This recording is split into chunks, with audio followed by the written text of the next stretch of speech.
Assalamualaikum warahmatullahi wabarakatuh. Selamat datang kembali di channel Om Bris Official. Untuk kisah kali ini saya akan membawakan sebuah cerita yang diambil dari karya karsa dari tulisannya Zaki Aisar. Sebuah kisah yang berjudul Rahasia Mbak Marni. Sebelum kita lanjut ke ceritanya, tekan dulu tombol like video ini dan jangan lupa tekan juga tombol subscribe channel ini. Nyalakan juga lonceng notifikasinya agar tidak ketinggalan cerita-cerita lainnya dari channel ini. Dan buat teman-teman yang pengen membaca langsung ceritanya, nanti silahkan saja kunjungi linknya yang nanti akan saya sertakan di kolom deskripsi. Dan seperti apa untuk kisah kali ini? Langsung saja kita masuk ke ceritanya.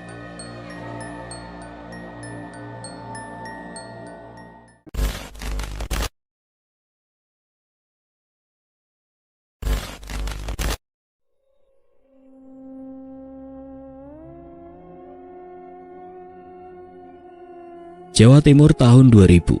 Sepasang bola mata berwarna abu-abu menatap tajam ke atap kamar. Kantong mata kendur nampak menggantung di bawah matanya. Raut wajahnya penuh keriput dimakan usia, tidak dihiraukannya para manusia yang berdiri melingkar di samping ranjangnya. Rambut panjangnya memutih, sesekali dibelai oleh perempuan parubaya yang terus-menerus menangis di sampingnya. Jari jemari yang kurus-kurus keriput diusap-usap oleh seorang bapak berusia 40 tahunan dengan lembut. Sesekali bapak itu mendekat dan membisikkan doa-doa dari potongan ayat suci ke telinganya. Namun apapun yang dia dengar dan rasakan sepertinya tidak membuatnya bergeming. Dia masih terbaring mematung dengan mata terbelalak menatap ke atas. Tubuhnya kurus, seperti hanya tulang belulang yang berbalut kulit tanpa daging. Sesekali bibirnya bergetar entah mengucapkan apa. Di luar kamar, terdengar paduan suara tinggi rendah melantunkan ayat suci yang dibacakan secara bersama-sama. Terlihat banyak orang duduk bersila memenuhi ruang tamu rumah besar itu.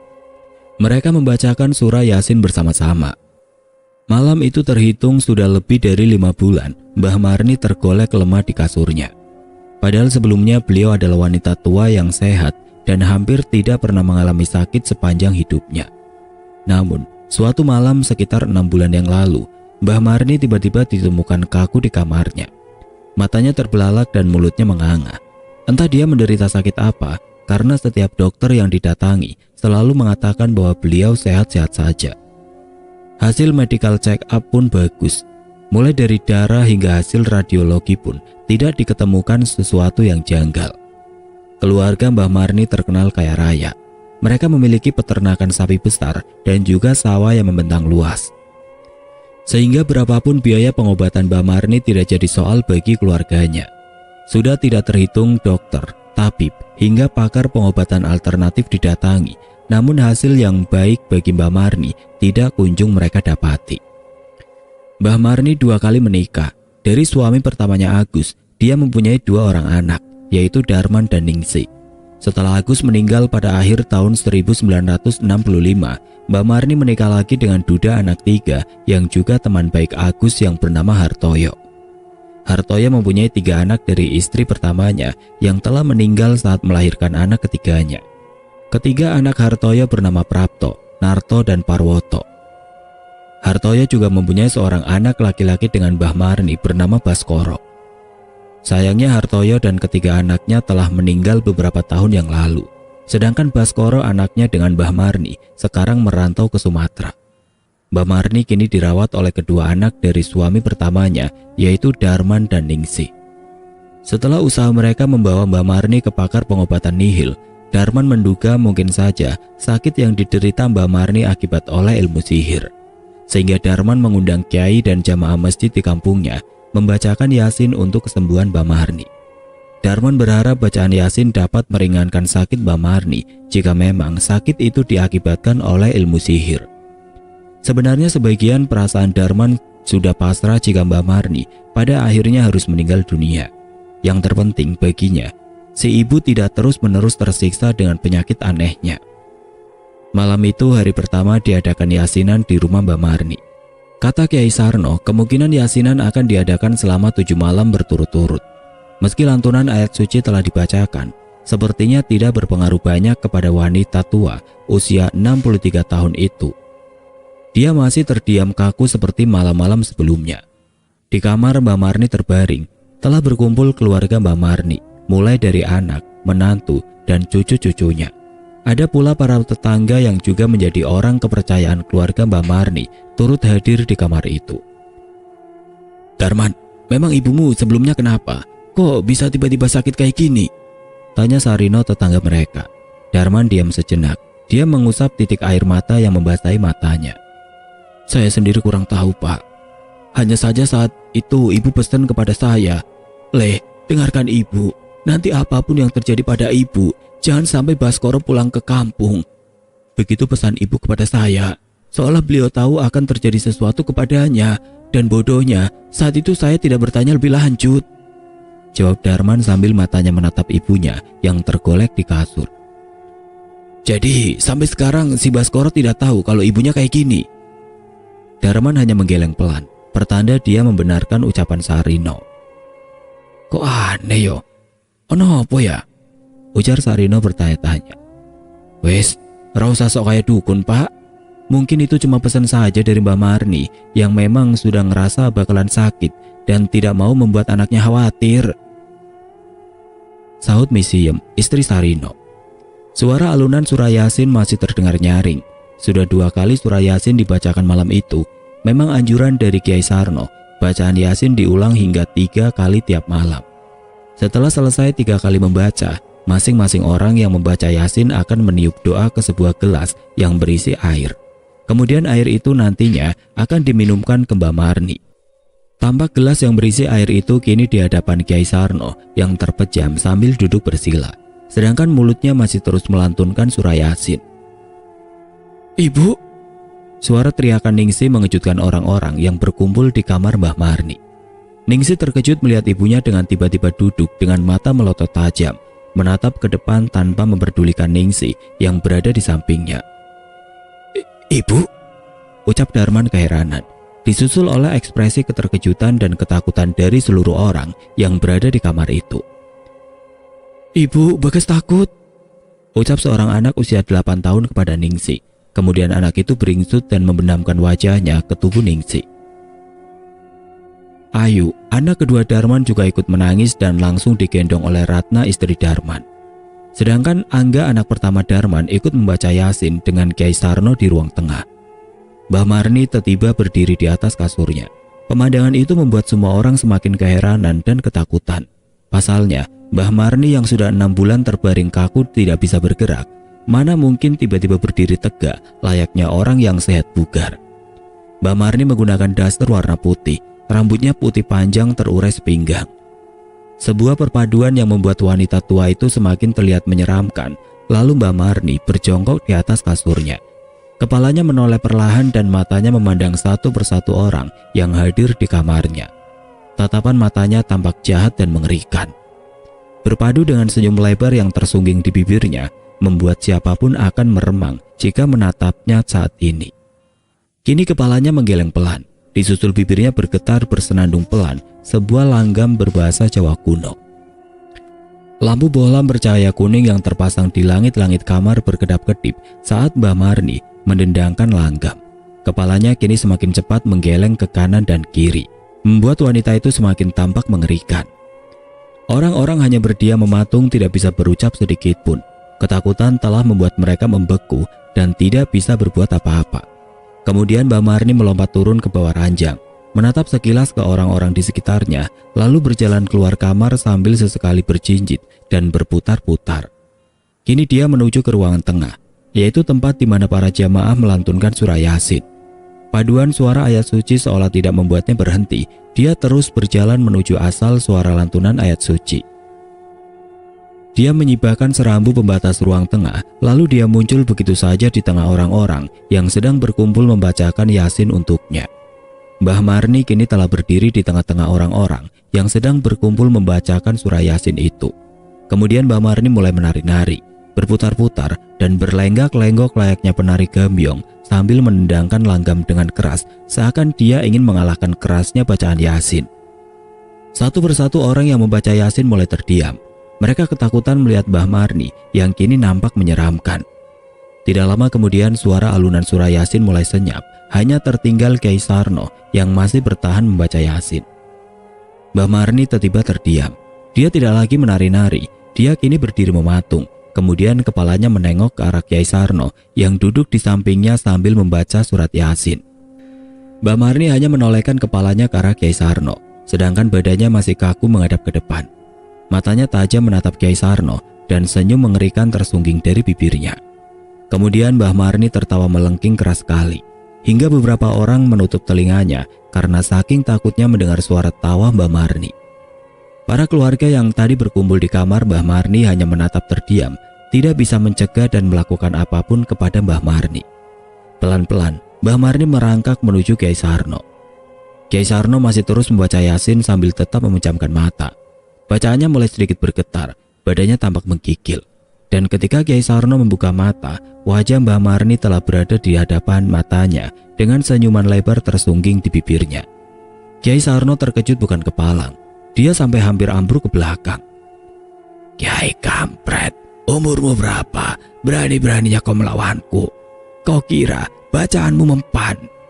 Orang ngaruh, orang tedas, hatimu penuh ketakutan. Mana mungkin bacaan itu bisa mempengaruhiku?" ucap Mbah Marni sambil tertawa melengking.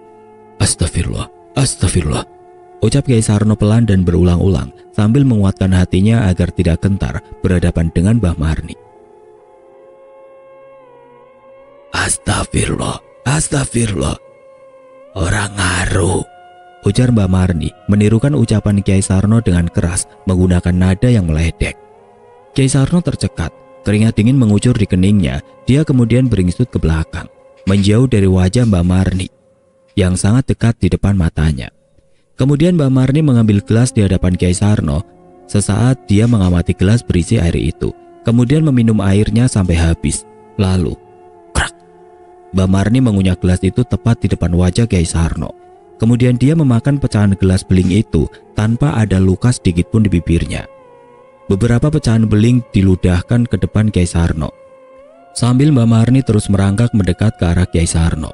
Kyai Sarno terus beringsut mundur.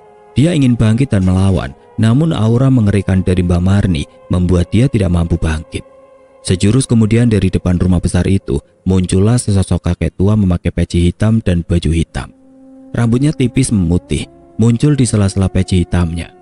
Wajah kakek tua itu penuh keriput dengan jenggot dan kumis menghiasi wajahnya. Kakek tua itu segera melesat masuk ke dalam rumah tanpa mengucap salam, seolah dia tahu apa yang telah terjadi di rumah itu.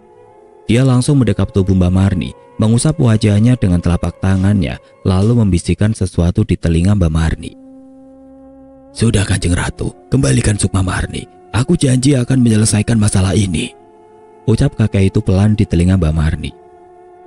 "Janji, aku nagih janjimu," teriak Mbah Marni yang kini sudah tidak tampak seperti yang biasa dikenal oleh keluarganya. Kakek itu masih meletakkan telapak tangannya di wajah Mbah Marni. Mulutnya bergetar cepat mengucapkan mantra-mantra. Kyai Sarno membantu dengan ikut memegang kaki Mbah Marni sembari mengucap doa. Mbah Marni masih meronta dan hampir mengempaskan kedua orang lelaki itu. Kakek tua masih terus mencoba menenangkan Mbah Marni. Terlihat keringat mulai membasahi keningnya. Jenggot dan kumisnya naik turun seiring bibirnya semakin cepat mengucap doa dan mantra. Lalu perlahan wajah Mbah Marni mulai tenang. Sorot matanya tidak lagi tajam. Kemudian Mbah Marni mulai terdiam dan kembali terbaring kaku seperti semula. Mbah Marni mulai tenang dan kembali dibaringkan di kasurnya. Sedangkan Kyai Sarno dan para jamaah masjid terlihat berjalan meninggalkan rumah Mbah Marni. Suara kasakusuk masih sayup terdengar ketika mereka berjalan meninggalkan halaman rumah Mbah Marni. "Tadi ibu saya kenapa, Mbah?" tanya Darman kepada kakek tua yang datang secara misterius. Kakek itu bernama Darmanto, atau orang kampung sering memanggilnya Mbah Manto. Mbah Manto adalah seorang paranormal yang cukup disegani di kampung. Mbah Manto hanya menggeleng pelan, sesekali dia mengelus-ngelus jenggotnya yang memutih. Dia tampak berat mengucapkan kata, matanya beberapa kali menatap wajah Mbah Marni yang kini kembali tampak kaku dengan bola mata yang melotot ke atas. "Gimana ya, Le? Saya belum bisa mengatakan hal ini kepada kalian. Terlalu berat masalah ini. Saya tidak menyangka bakalan berakhir seperti ini, dan apa yang terjadi kepada ibumu itu adalah pilihannya sendiri," jawab Mbah Manto berteka-teki. Darman mencoba menebak-nebak maksud Mbah Manto. Dia ingin mengetahui lebih banyak rahasia yang disembunyikan orang tua itu. Mbah, sebelum ibu terbaring kaku, ibu berpesan kepada saya, apapun yang terjadi pada ibu, Baskoro jangan boleh pulang ke rumah. Itu maksudnya apa ya, Mbah? Tanya Darman mencoba menyelidik. Mbak Manto sedikit terkejut. Tanpa dia sadari bola matanya melebar, seolah dia teringat sesuatu yang penting. Iya, Le. Baskoro itu adalah kuncinya. Saat ini aku hanya bisa berpesan kepadamu, sebisa mungkin Baskoro jangan sampai pulang ke rumah. Kalau dia sampai pulang ke rumah, apa yang dilakukan ibumu menjadi sia-sia. Ucap Mbak Manto tegas. Darman meradang. Dia makin muak dengan teka-teki yang diucapkan oleh kakek tua itu. Jadi sebenarnya, apa yang terjadi dengan ibuku, Mbah? Kamu masih bisa berteka-teki di saat kami semua di sini, setengah mati kebingungan. Apa yang kau mau, Mbah? Bentak Darman tegas. Mbak Manto hanya menggelengkan kepala. Hampir saja mulutnya berucap, tapi lagi-lagi dia teringat pesan Mbah Marni untuk merahasiakan hal ini kepada anak-anaknya. Hari-hari pun berlalu. Mbak Marni masih terbaring kaku. Darman dan Ningsi tiap hari merawat Mbak Marni. Mulai dari memandikan sampai menyuapi makanan ke Mbak Marni agar orang tua itu tetap bertahan hidup. Darman dan Ningsi tiap hari bergantian menjaga ibunya. Kebetulan rumah mereka tidak jauh dari rumah ibunya, sehingga mereka lebih leluasa mengawasi dan menjaga ibunya. Malam itu giliran Ningsi menjaga Mbak Marni. Malam itu tidak seperti biasanya. Tidak terdengar suara hewan malam yang biasanya bernyanyi dan bersaut-sautan meramaikan malam. Malam itu terasa sangat sunyi. Seolah semua makhluk bernyawa memilih bersembunyi di pembaringannya. Kabut tipis menyelimuti malam yang sunyi itu. Bulan menggantung menyinari malam dengan cahayanya yang temaram. Udara dingin terasa sangat menusuk tulang. Sesekali angin lembut menerpa rumpun bambu dan menimbulkan suara ringkikan yang memecah keheningan malam. Malam itu Ningsi di rumah Mbak Marni ditemani Bagas anaknya. Karena Gianto suami Ningsi sedang dinas malam. Gianto adalah seorang polisi yang berdinas di kota yang berjarak 16 km dari kampungnya. Rumah Mbak Marni sangat sepi. Sebelum sakit, Mbak Marni hanya tinggal sendiri di rumah itu dan sesekali anaknya menginap untuk menemaninya. Dan semenjak Mbak Marni sakit, sebenarnya sudah berkali-kali Darman dan Ningsi mencari pembantu untuk merawat dan menemani Mbak Marni. Namun tidak ada yang mampu bertahan. Tidak sampai seminggu para pembantu itu kabur, bahkan ada yang cuma semalam sudah kabur. Rata-rata para pembantu itu mengaku sering mendengar Mbak Marni bernyanyi sebuah kidung yang menyayat hati di tengah malam, sambil menyisir rambutnya di depan cermin tua di kamarnya. Yang paling seram adalah cerita salah satu pembantu yang bernama Yuni. Dia hanya bertahan 3 hari di rumah Mbah Marni. Suatu malam saat Yuni tidur di kamarnya, tiba-tiba dia mengalami ketindihan. Tubuhnya kaku, tidak bisa bergerak, mulutnya seperti terkunci. Jangankan membaca ayat suci, berteriak pun dia tidak bisa. Dalam keadaan seperti itu, sayup-sayup terdengar dari telinganya. Suara kidung dinyanyikan dengan suara parau oleh Mbak Marni. Pelan-pelan suara kidung itu terasa semakin keras dan semakin mendekat. Tidak lama kemudian pintu kamarnya seperti terbuka paksa. Mata Yuni seperti dipaksa untuk menatap ke arah pintu dengan tubuhnya yang masih terasa kaku tidak bisa digerakkan. Muncullah dari pintu yang terbuka Mbak Marni dengan rupa yang menyeramkan. Rambut putihnya terurai panjang, matanya menatap tanpa bola hitam. Yuni hanya terdiam tanpa bisa berbuat apa-apa. Dia hanya pasrah sambil terus menyaksikan pemandangan yang mengerikan. Dan kemudian Mbak Marni berjalan pelan, lalu duduk di ujung kasur Yuni. Dia masih bergumam menyanyikan kidung yang menyayat hati. Kini perlahan nenek tua itu merangkak menuju wajah Yuni. Yuni terbelalak namun tidak bisa bergerak. Bahkan sekedar menutup mata pun dia tidak bisa. Lalu tanpa aba-aba muncullah seraut wajah menyeramkan tepat berada di atas muka Yuni, dibarengi tawa melengking mengerikan. Barulah setelah itu Yuni bisa berteriak keras dan menggerakkan tubuhnya. Lalu raut wajah mengerikan itu hilang dari pandangannya. Cerita-cerita dari para pembantu itu pun tidak serta-merta dipercaya oleh Darman dan Ningsi. Namun setelah kejadian yasinan beberapa saat lalu, mereka kini mulai menduga ada sesuatu hal aneh dan di luar nalar yang terjadi kepada Mbah Marni. Seperti biasa, malam itu Ningsi mempersiapkan makan dan membersihkan tubuh Mbah Marni. Nenek tua itu layaknya patung kayu karena terlihat sangat kaku ketika Ningsi mengusap tubuhnya dengan handuk hangat. Bagas bermain sendiri di ruang tengah. Dia asik bermain mobil-mobilan. Kemudian Bagas mendorong mobilnya ke depan. Mobil-mobilan kecil itu berhenti setelah membentur sesuatu. Masih dalam keadaan jongkok, Bagas menatap mobilnya yang berhenti berjalan. Dia melihat sesosok kaki yang berbalut kain jarik menghalangi mobil-mobilannya untuk melaju. Kaki itu tidak memakai alas. Warna kulitnya pun putih pucat kebiruan, seolah tidak ada darah mengalir di kulitnya. Pelan-pelan Bagas mengarahkan pandangan ke atas. Dia sangat ingin tahu siapakah pemilik kaki pucat yang berdiri di depannya. Kini nampak di depan matanya sesosok wanita berkebaya hijau tua dengan rambut yang disanggul. Seluruh matanya putih dan dia tersenyum lebar hingga senyumannya hampir sampai ke telinga. Lidahnya seperti lidah ular yang menjulur-julur. Dia memiringkan kepalanya sambil lidahnya masih terjulur-julur. "Ayo, mau kemana kamu, Le? Kamu mau nggak ikut Bude?" Ucapnya sambil menatap mata Bagas dengan kepalanya masih miring ke kiri. Bagas tercekat. Dia sangat panik. Dia merasakan tenggorokannya seperti tersumpal sesuatu. Dia mencoba berteriak, tapi tidak bisa mengeluarkan suara. Keringat membasahi tubuh dan keningnya. "Ayo, Le, ikut Bude. Tidak usah takut. Dijamin enak kalau sama Bude. Ayo, Le, ayo, Le."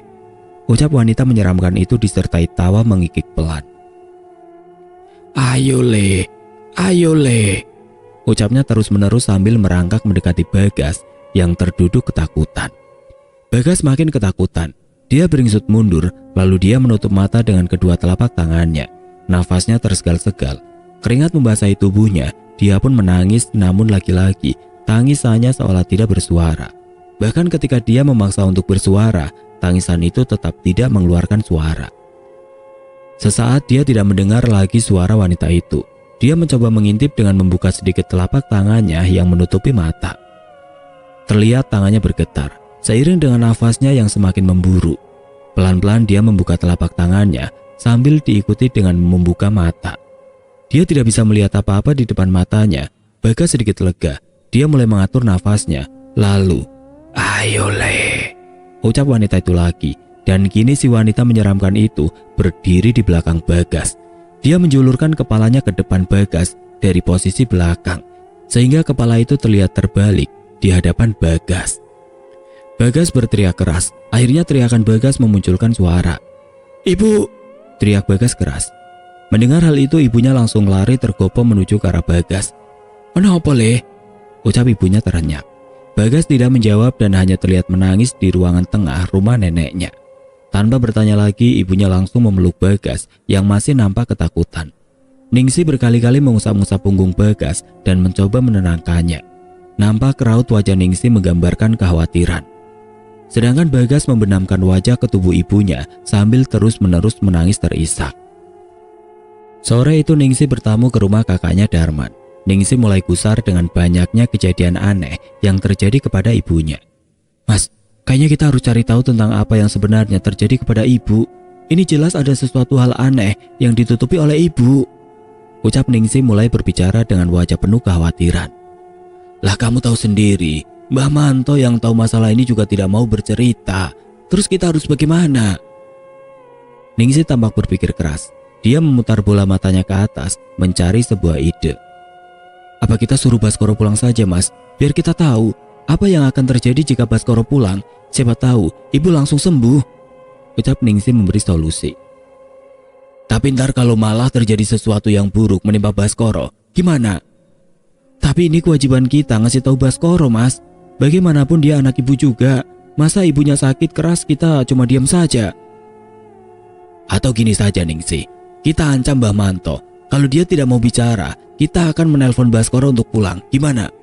ujar Darman menawarkan solusi. "Alah Mas, kok aneh? Emang Mbah Manto itu siapa? Dia bukan keluarga kita. Ya masa kita mau ngancam kayak gitu? Kalau dibalikin sama dia gimana? Ntar dia bilang gini, ya itu urusanmu. Kalau cilaka itu keluargamu sendiri, gitu gimana?" Darman memegang dagunya sesaat. Dia mendengar kata-kata Ningsi, kemudian dia mengangguk pelan. "Tapi aku melihat ada gelagat aneh dari Mbah Manto saat dia mendengar nama Baskoro disebut. Jadi aku mau coba dulu, Ningsi. Siapa tahu ada sesuatu yang besar yang disembunyikan oleh Mbah Manto." "Ya wis Mas, manut. Malam ini giliran sampean kan jagain ibu. Jadi besok aja Mas Darman temui Mbak Manto, tutup Ningsih mengakhiri percakapan. Malam itu Darman menginap di rumah ibunya. Sampai malam tiba tidak ada hal janggal menimpanya. Mbah Marni masih terdiam kaku dengan mata terbelalak dan mulut yang menganga. Darman telah menyelesaikan tugasnya, mulai dari membersihkan tubuh ibunya sampai menyuapinya makanan. Darman menatap sekilas wajah ibunya sebelum dia keluar kamar untuk tidur di ruang tamu. Awalnya dia ingin tidur di kamar ibunya, tapi Darman sadar kebiasaannya yang tidur ngorok takut mengganggu ibunya. Darman berdiri di depan pintu kamar ibunya, kemudian dia perlahan membalikkan badan untuk berjalan ke arah ruang tamu. Namun sebelum dia beranjak, dia melihat dari ujung matanya sesosok tubuh berbalut daster putih duduk di depan cermin. Darman berhenti berjalan. Dia langsung menoleh kembali ke arah kamar ibunya. Tidak nampak apapun di depan cermin.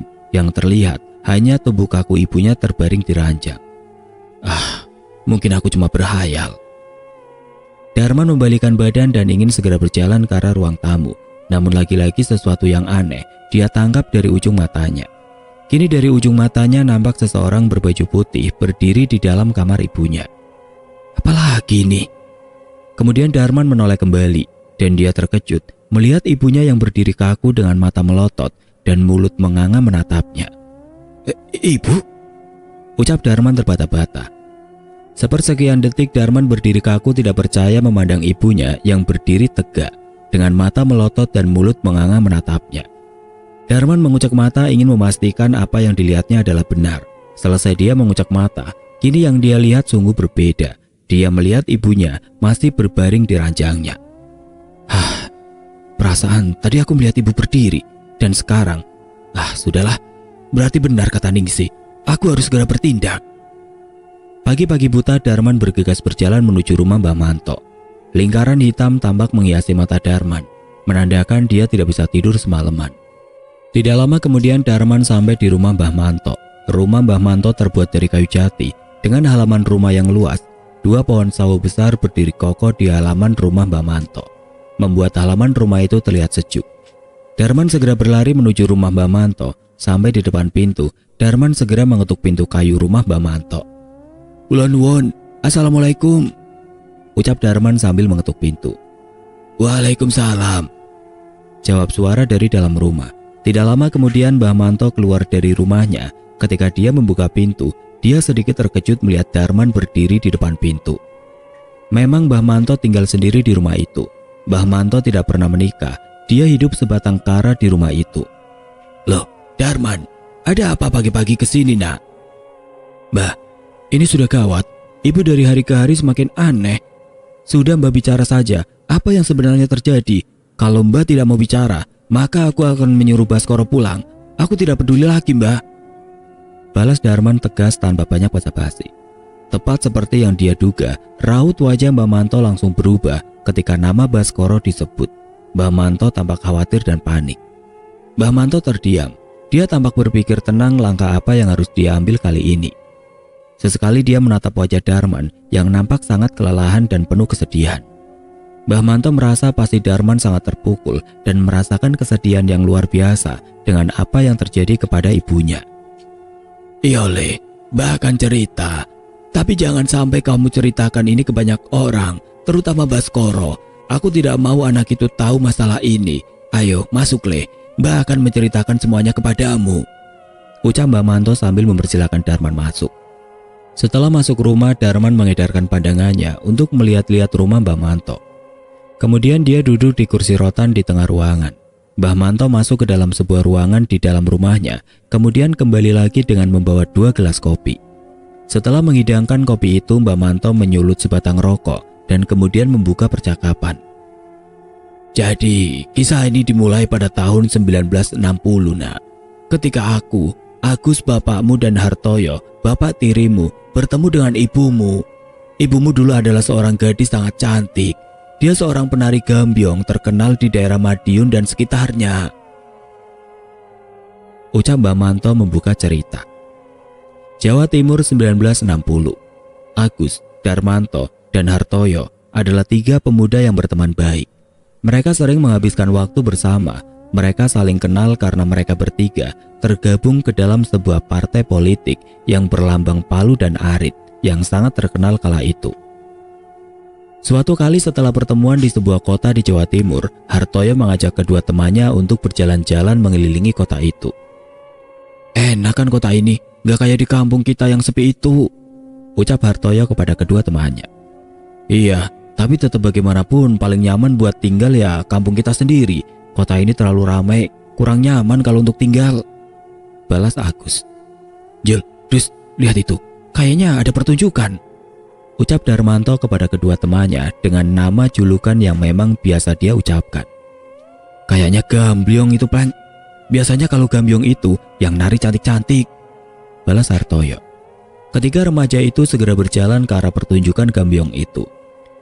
Tari Gambyong adalah tarian khas Jawa yang biasa dilakukan untuk menyambut tamu.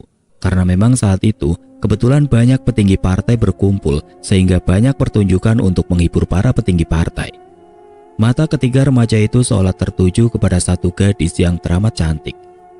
Matanya memancarkan aura anggun yang dapat membius lelaki manapun. Cara dia menari seolah membawa penontonnya untuk tidak berkedip dan terus memandangnya tanpa henti. Perpaduan lekuk tubuh yang indah dengan wajahnya yang rupawan membuat ketiga pemuda itu tidak henti-hentinya berdecak kagum. Tahu dia diperhatikan dengan seksama oleh mata-mata pemuda yang terpesona, si gadis penari dengan genit memberikan kedipan mata yang membuat para pemuda itu makin meleleh hatinya. "Edan tenan, kok ada ya gadis secantik itu?" ucap Darmanto heran. "Iya, beruntung banget laki-laki yang bisa dapetin dia." "Laki-laki itu adalah aku, Dus," ucap Hartoyo penuh percaya diri. "Gak mungkin, Jul, ora pantas blas.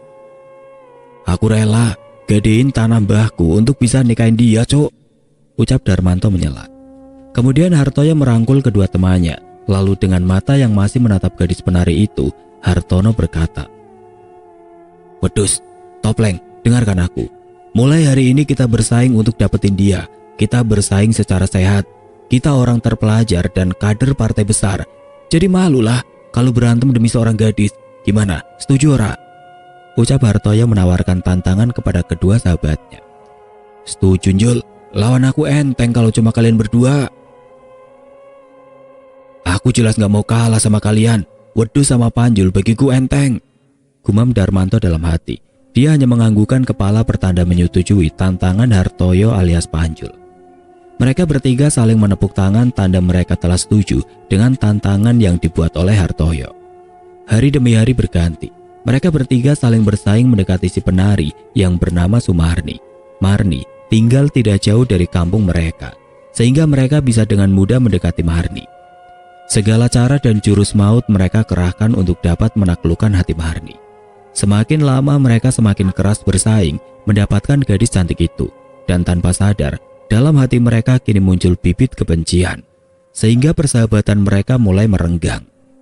Seiring waktu berlalu ternyata Marni lebih cenderung menyukai Agus. Hubungan mereka pun semakin dekat sehingga membuat Darmanto dan Hartoyo mulai terpinggirkan. Melihat tidak ada peluang lagi, Darmanto pun mundur teratur dan lebih memilih merajut pertemanan lagi dengan Agus yang sempat merenggang. Sedangkan Hartoyo masih keras kepala. Hingga pucuknya, Marni menolak dengan tegas Hartoyo di depan Agus dan Darmanto. Ucapan Marni membuat Hartoyo sakit hati. Dan tidak lama kemudian Hartoyo menghilang entah kemana. Setahun berlalu, Agus akhirnya menikahi Marni. Agus juga mendengar kabar bahwa Hartoyo sudah menikah dengan seorang gadis anak di daerah Jawa Tengah. Sedangkan Darmanto memilih hidup sendiri. Dalam hatinya dia tidak bisa menduakan cintanya kepada Marni, meskipun cinta itu bertepuk sebelah tangan. Agus dan Darmanto masih aktif di partai itu. Sedangkan Hartoyo semenjak menghilang, dia tidak lagi nampak di setiap acara partai. Tahun 1965 akan dikenang sebagai tahun yang kelam. Bukan hanya bagi Indonesia, tapi juga bagi Agus, Darmanto, dan Marni. Pasca meletusnya peristiwa G30S, semua orang yang terlibat dan tergabung dalam partai yang kini terlarang itu dicari dan ditangkapi oleh pemerintah.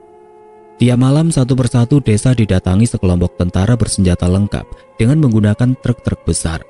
Banyak yang tidak kembali setelah ditangkap. Bahkan ada yang tidak diketahui rimbanya. Malam itu malam yang menegangkan bagi Agus.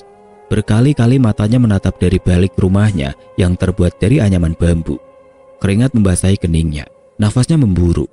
Nampak Marni ikut panik sambil menggendong Ningsi, anak keduanya yang masih kecil.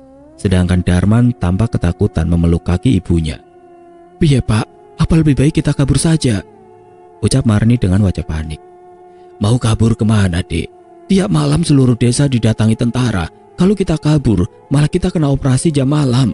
Yang penting ketika kita diinterogasi, kita tetap tenang dan diam saja, Dek. Aku yakin warga lainnya tidak akan mengatakan kalau aku ini salah satu kader partai," ucap Agus mencoba menenangkan Marni. Tidak lama berselang sorot lampu terang dari sebuah truk besar menembus celah dinding bambu rumah Agus. Suara gemertakan roda truk yang menggilas tanah berbatu membuat malam sunyi itu semakin terasa mencekam. Agus kembali mendekatkan matanya ke celah dinding bambu rumahnya. Sesekali wajahnya tersorot cahaya lampu truk, sehingga terlihat keringat yang membasahi keningnya. Suara derap langkah sepatu terdengar menuruni truk, disusul suara komando tegas dari seseorang bersuara lantang memecah kesunyian malam. Suara para tentara itu membuat seluruh bulu kuduk Agus merinding. Darahnya juga ikut berdesir. Agus menyadari dengan wajah yang ketakutan seperti ini, maka para tentara itu akan dengan mudah mencurigainya. Tidak lama kemudian 2 kali letusan senjata di udara memecahkan kesunyian malam. Dengkul-dengkul para warga melemah seketika saat mereka mendengar suara letusan senjata yang begitu keras. "Keluar! Semua laki-laki dewasa keluar, atau kalian akan kami seret keluar," ucap suara keras yang membahana di malam yang sunyi. Agus menarik nafas dalam, mencoba menenangkan dirinya. Kemudian dia berdiri dan menatap sejenak Marni yang masih tampak ketakutan di belakangnya. "Dek, Mas pamit dulu. Doakan Mas ya, Dek. Mudah-mudahan Mas selamat malam ini. Aku yakin, asal kita tenang dan tidak mencurigakan, kita akan selamat," ucap Agus sembari mengecup kening Marni. Kemudian dia mengecup kening Ningsi yang saat itu terlelap di gendongan ibunya. Agus mendekati Darman yang saat itu masih berusia 2 tahun. Agus mengusap-ngusap rambut Darman kemudian mencium keningnya. Terlihat Marni tidak henti-hentinya menangis. Dia tidak ingin melepas suaminya. Namun jika dia menahan Agus, itu tetap tidak ada gunanya karena para tentara itu pasti akan mendatanginya dan malah akan mencurigainya. Agus menatap sekilas wajah istri dan anak-anaknya.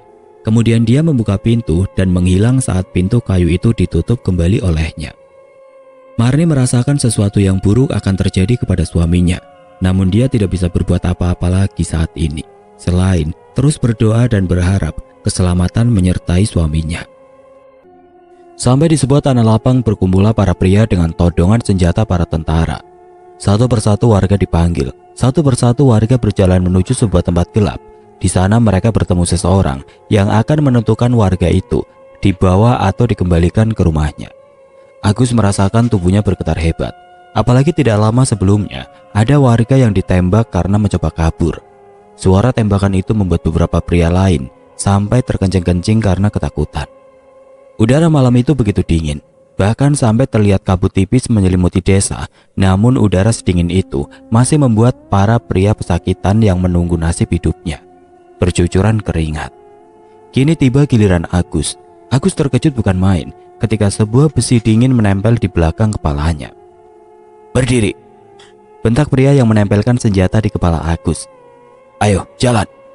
ucap pria itu lagi dengan sangat tegas. Perjalanan itu adalah perjalanan paling mengerikan bagi Agus. Sesekali dia melihat orang-orang lain yang duduk lemas dengan wajah pucat, menunggu nasib seperti dirinya. Agus dibawa ke sebuah tempat yang tidak jauh dari tempatnya berkumpul.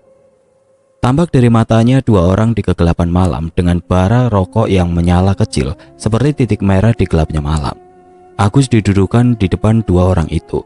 Agus tidak berani menatap wajah keduanya, lalu sebuah senter terang disorotkan ke wajah Agus oleh tentara yang tadi membawanya. "Gimana, angkut atau pulang?" ucap salah satu orang di depan Agus duduk. Orang yang ditanya tidak lekas menjawab. Dia mendekatkan wajahnya ke depan Agus, hingga wajah orang itu ikut tersorot cahaya senter. Agus terbelalak melihat terseraut wajah di depan mukanya. Itu wajah yang sangat dia kenal. Itu wajah teman baiknya Hartoyo. "Hartoyo?" ucap Agus berbisik. Hartoyo hanya diam seolah tidak mengenalnya. Wajahnya masih penuh kemarahan. Agus masih berharap Hartoyo menyelamatkannya. Wajah Agus memelas seolah memohon pertolongan kepada Hartoyo. "Gimana? Angkut atau pulang?" ucap pria itu lagi dengan nada sedikit keras. "Buruan, ini sudah semakin larut malam." tambah pria yang memegang senter. Wajah Hartoyo nampak geram, sedangkan Agus terus-menerus menampakkan wajah memelas. Angkut dia, ucap Hartoyo tegas, disusul raut muka terkejut dan tidak percaya dari Agus. Suara mesin truk menderu memecah kesunyian malam, membawa jiwa-jiwa yang sedari tadi gusar menemui ajal. Para manusia-manusia malang ditutup matanya berdesakan dalam bak truk yang penuh muatan. Ada yang memanjatkan doa, ada pula yang menangis terisak. Agus dari tadi masih tidak habis pikir bagaimana bisa Hartoyo begitu tega kepadanya, seolah pertemanan mereka selama ini tiada guna. Dia tidak menyangka kecemburuan membuatnya gelap mata, hingga akhirnya mengorbankan pertemanan yang telah dibina sejak lama. Truk itu masih melaju di kegelapan malam. Malam saat itu begitu sunyi, hanya suara roda yang bergemertakan menggilas tanah bebatu yang terdengar malam itu. Sekitar sejam berlalu truk berhenti, disusul suara pintu depan yang dibanting menandakan para tentara turun dari kendaraannya. Terdengar pula suara beberapa orang melompat turun dari bak truk. Lagi-lagi ujung besi dingin menempel di kepala Agus. Dinginnya besi seolah membuat tubuh Agus langsung membeku. Matanya masih tertutup kain sehingga Agus tidak bisa menerka sekarang dia ada di mana. Ayo jalan. Sebuah bentakan keras membuat jantungnya seperti mau lepas. Agus merasakan seperti berjalan di sebuah hutan, karena dia merasakan beberapa kali kakinya menginjak ranting pohon kering. Hanya suara derap langkah kaki yang diiringi suara nyanyian hewan malam yang mampu dia dengar. Tidak lama kemudian mereka berhenti berjalan. Mereka masih tidak tahu ada di mana. Angin berembus lembut, terasa amat dingin menerpa tubuh. Angin itu juga membawa bau yang teramat busuk masuk ke indera penciuman mereka. Ini bau bangkai, gumam Agus. Agus juga mendengar beberapa orang muntah-muntah ketika bau busuk itu menyeruak masuk ke hidung-hidung mereka. Sebuah cahaya silau langsung menerjang. Ketika penutup mata mereka dibuka, cahaya terang dari sebuah senter besar yang seolah sengaja disorotkan ke mata-mata mereka, di saat mata mereka belum siap menerima cahaya. Ketika mata mereka mulai beradaptasi, tampak lubang mengangat tepat di depan mereka berdiri, seolah seperti mulut yang teramat besar siap menelan mereka. Tubuh-tubuh kaku membiru dan bengkak tampak berserakan di dalam lubang itu. Itulah sumber bau menyengat yang mengganggu indera penciuman mereka. Satu persatu para manusia malang itu disuruh duduk berjongkok di depan mulut lubang besar. Agus merasakan bahwa ini akhir dari hidupnya. Mulutnya masih merapal doa, namun bacaannya berantakan, sejalan dengan hatinya yang penuh ketakutan. Matanya melihat beberapa orang menenteng parang, berjalan mendekat. Tanpa aba-aba orang itu menebas secara membabi buta. Melihat hal itu Agus ketakutan. Beberapa detik yang lalu dia sudah siap mati, namun setelah melihat beberapa orang dibantai, dia kehilangan nyali. Dia berharap ditembak saja agar tidak merasakan sakitnya tebasan parang. Suara teriakan kesakitan membahana di malam itu, berpadu dengan suara senjata tajam yang merobek daging. Kini hanya tinggal beberapa orang yang masih terduduk, sedangkan yang lain sudah mulai meregang nyawa, bersimbah darah masuk ke dalam lubang. Suara nafas-nafas terakhir terdengar dari dalam lubang, menandakan jiwa-jiwa mulai meninggalkan badan. Hal itu menjadi pemandangan yang mengerikan bagi yang masih bertahan. Mereka yakin giliran mereka akan datang. Sudah tidak ada harapan untuk selamat saat ini. Yang mereka harapkan kini hanya kematian yang cepat tanpa rasa sakit yang menyiksa. Sosok pria tinggi besar berjalan mendekati Agus. Tangan kanannya memegang erat sebilah parang. Gus, kamu ingat aku? Agus tampak terkejut dan dia langsung mengenali suara pria itu.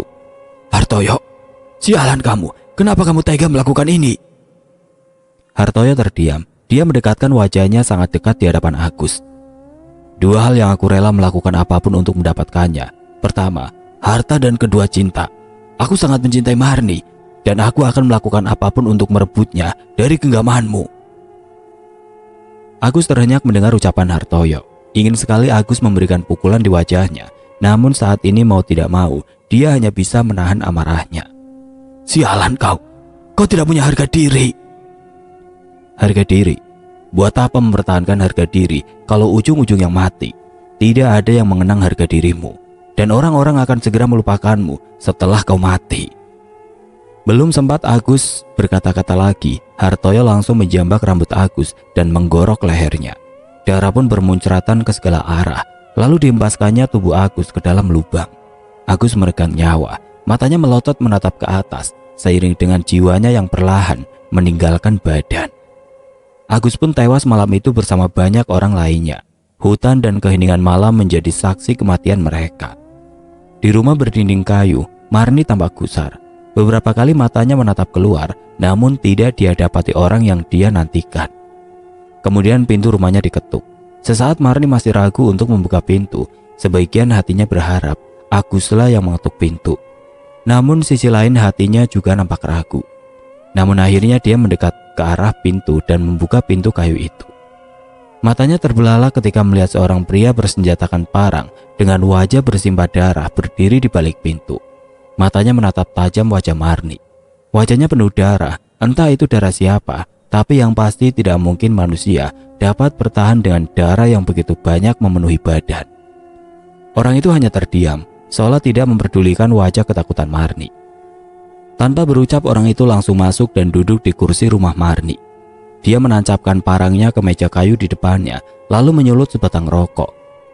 Tangan yang berlumuran darah membuat kertas rokoknya berwarna merah. Maksudnya apa? Kenapa kau tiba-tiba datang, Hartoyo? Ucap Marni bergetar. Hartoyo masih tidak menjawab. Dia masih asik menikmati rokoknya. Kenapa kau diam? Apa maksudnya ini? Apa-apaan dengan darah itu? Hartoyo mengembuskan asap rokoknya di udara.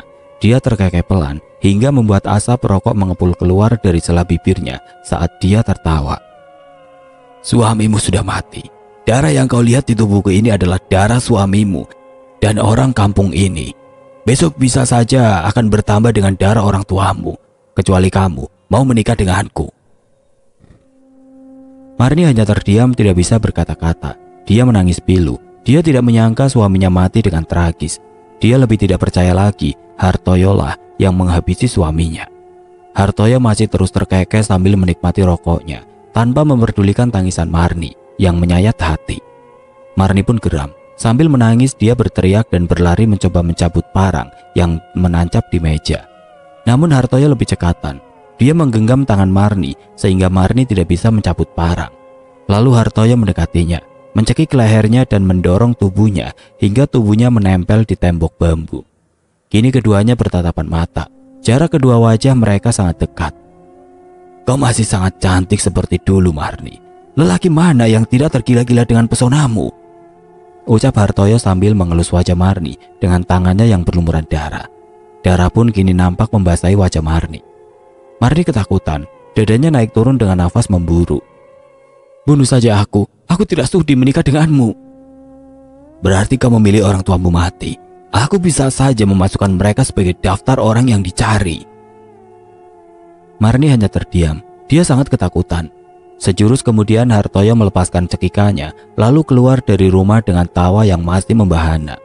Sejak saat itu mau tidak mau Marni menerima pinangan Hartoyo. Hartoyo menduda setelah istrinya meninggal ketika melahirkan anak ketiga. Meskipun tidak ada rasa cinta, Marni terpaksa menikah dengan Hartoyo demi keselamatan kedua orang tuanya. Setelah menikah, Hartoyo dan Marni tinggal di rumah Agus. Hartoyo menjadi seorang PNS di kehutanan karena jasanya ikut memberantas pengikut partai terlarang.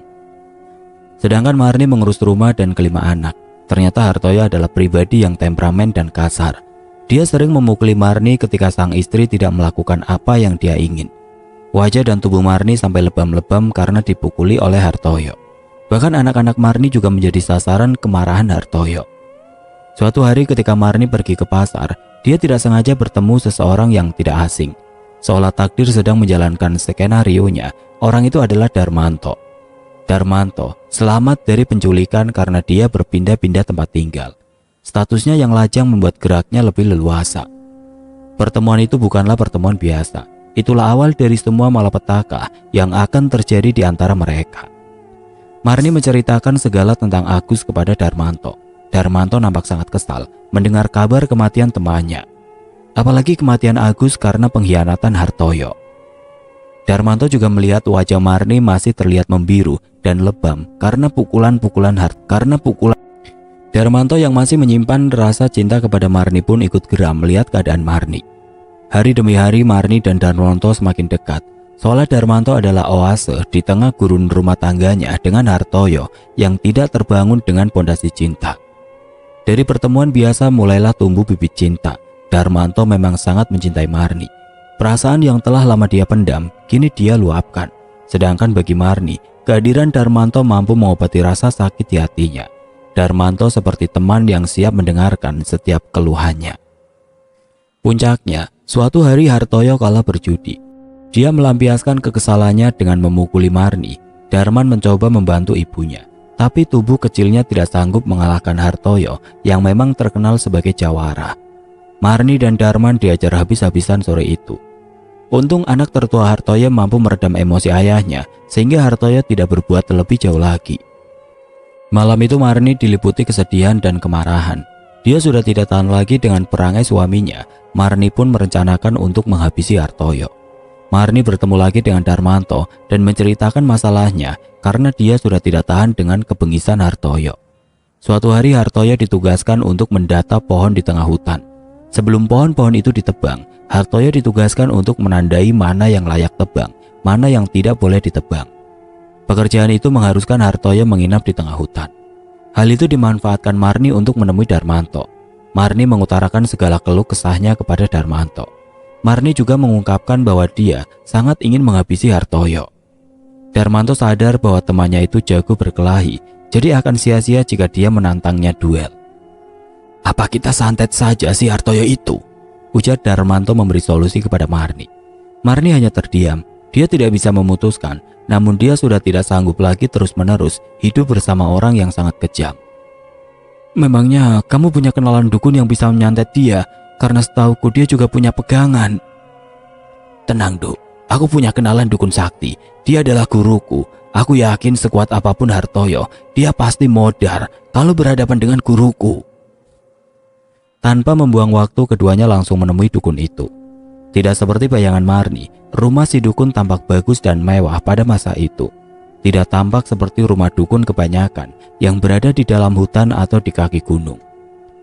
Rumah dukun itu berada di tengah kampung dengan bangunan yang besar dan paling mewah di kampung itu. Mobil-mobil terparkir di halaman rumah si dukun, menandakan tamunya bukan orang sembarangan. "Santet. Rugi, Duk, kamu menyantet laki-laki kayak gitu.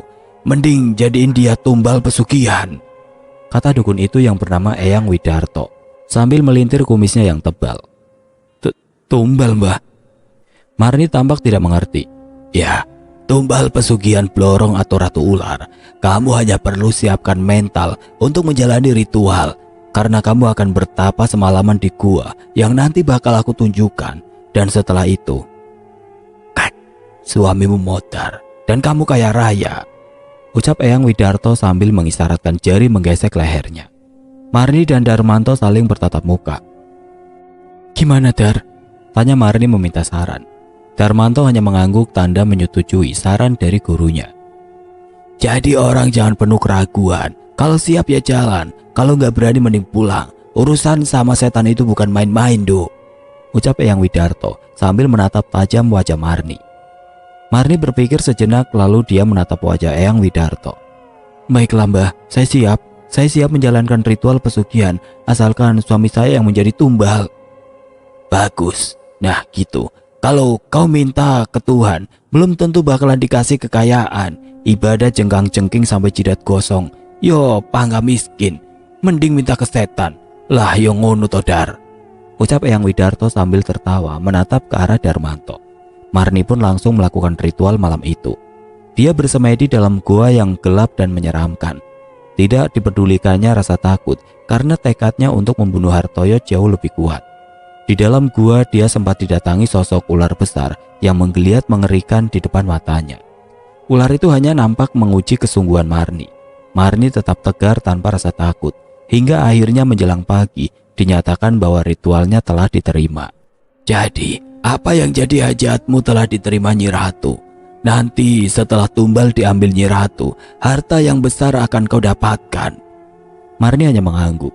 Baginya, harta adalah nomor 2, yang paling penting adalah kematian suaminya.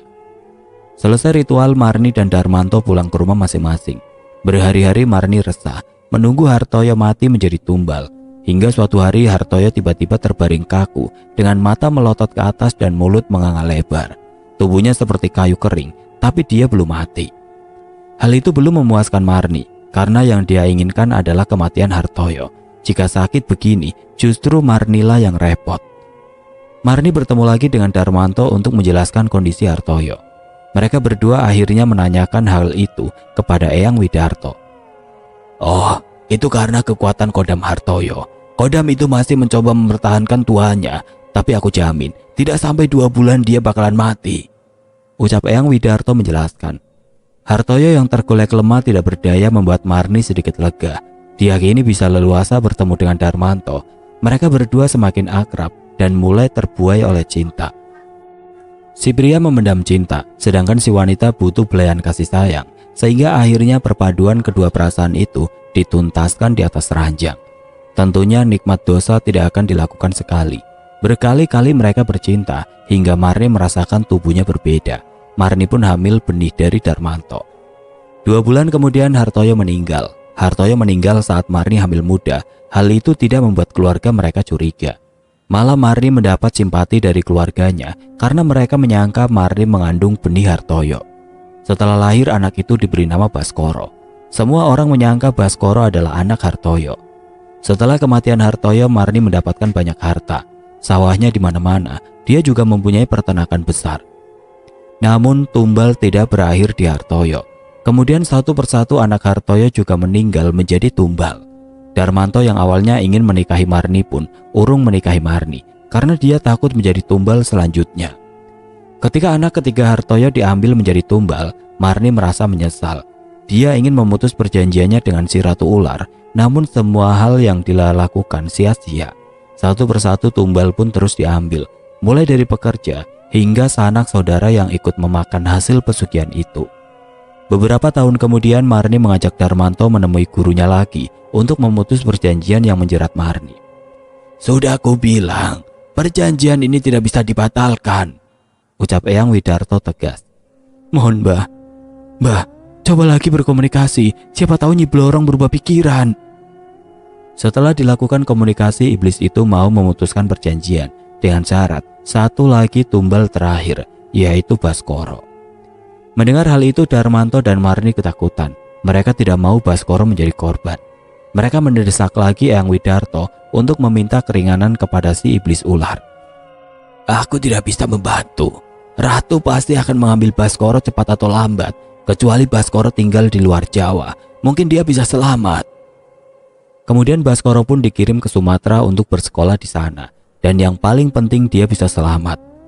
Melihat hal itu, Ratu Ular pun marah besar. Dia membunuh Eyang Widarto karena dianggap telah berkhianat. Hingga akhirnya suatu malam Marni didatangi siluman ular itu di dalam mimpinya. Si Ratu Ular akan menghabisi keluarganya jika tidak menyerahkan Baskoro. Marni pun menawarkan dirinya untuk menjadi tumbal pengganti Baskoro. Si siluman ular setuju dan mengambil Marni. Namun ternyata iblis itu membuat Marni tersiksa seperti Hartoyo dengan tubuh kaku dan mata melotot. Melihat hal itu, Darmanto mencoba berkomunikasi. Si siluman ular memberi waktu hingga kematian Marni. Jika setelah Marni mati dia tidak menyerahkan Baskoro, maka siluman ular itu akan mengambil anak atau cucu Marni yang masih hidup. Itulah cerita sebenarnya, Le. Kuharap kau mengerti dan maafkan kesalahan kami. Waktu kita tidak banyak, Le. Selama ini, aku mencari solusi sebelum ibumu meninggal. Namun hingga saat ini, aku belum dapat solusi apapun, ujar Mbah Manto menjelaskan panjang lebar. Darman hanya diam tertegun. Dia tidak percaya dengan apa yang dia dengar. Dia sampai tidak bisa berucap sepatah kata pun. Darman tersentak mendengar cerita Mbah Manto. Seketika suara mendengung memenuhi pendengarannya. Pandangannya seperti memutar. Asam lambungnya naik. Sejalan dengan munculnya serangan panik. Dia tidak menyangka ternyata ada rahasia yang sangat kelam selama ini disembunyikan oleh ibunya dan Mbah Manto. Pantas saja Mbah Manto selalu panik ketika nama Baskoro disebut. Ternyata dialah ayah biologis Baskoro. Berkali-kali Darman hanya menggeleng tidak percaya dengan apa yang dia dengar. Dia merasakan perasaan marah yang bercampur dengan kasihan juga kengerian. Namun Darman mencoba untuk tetap logis.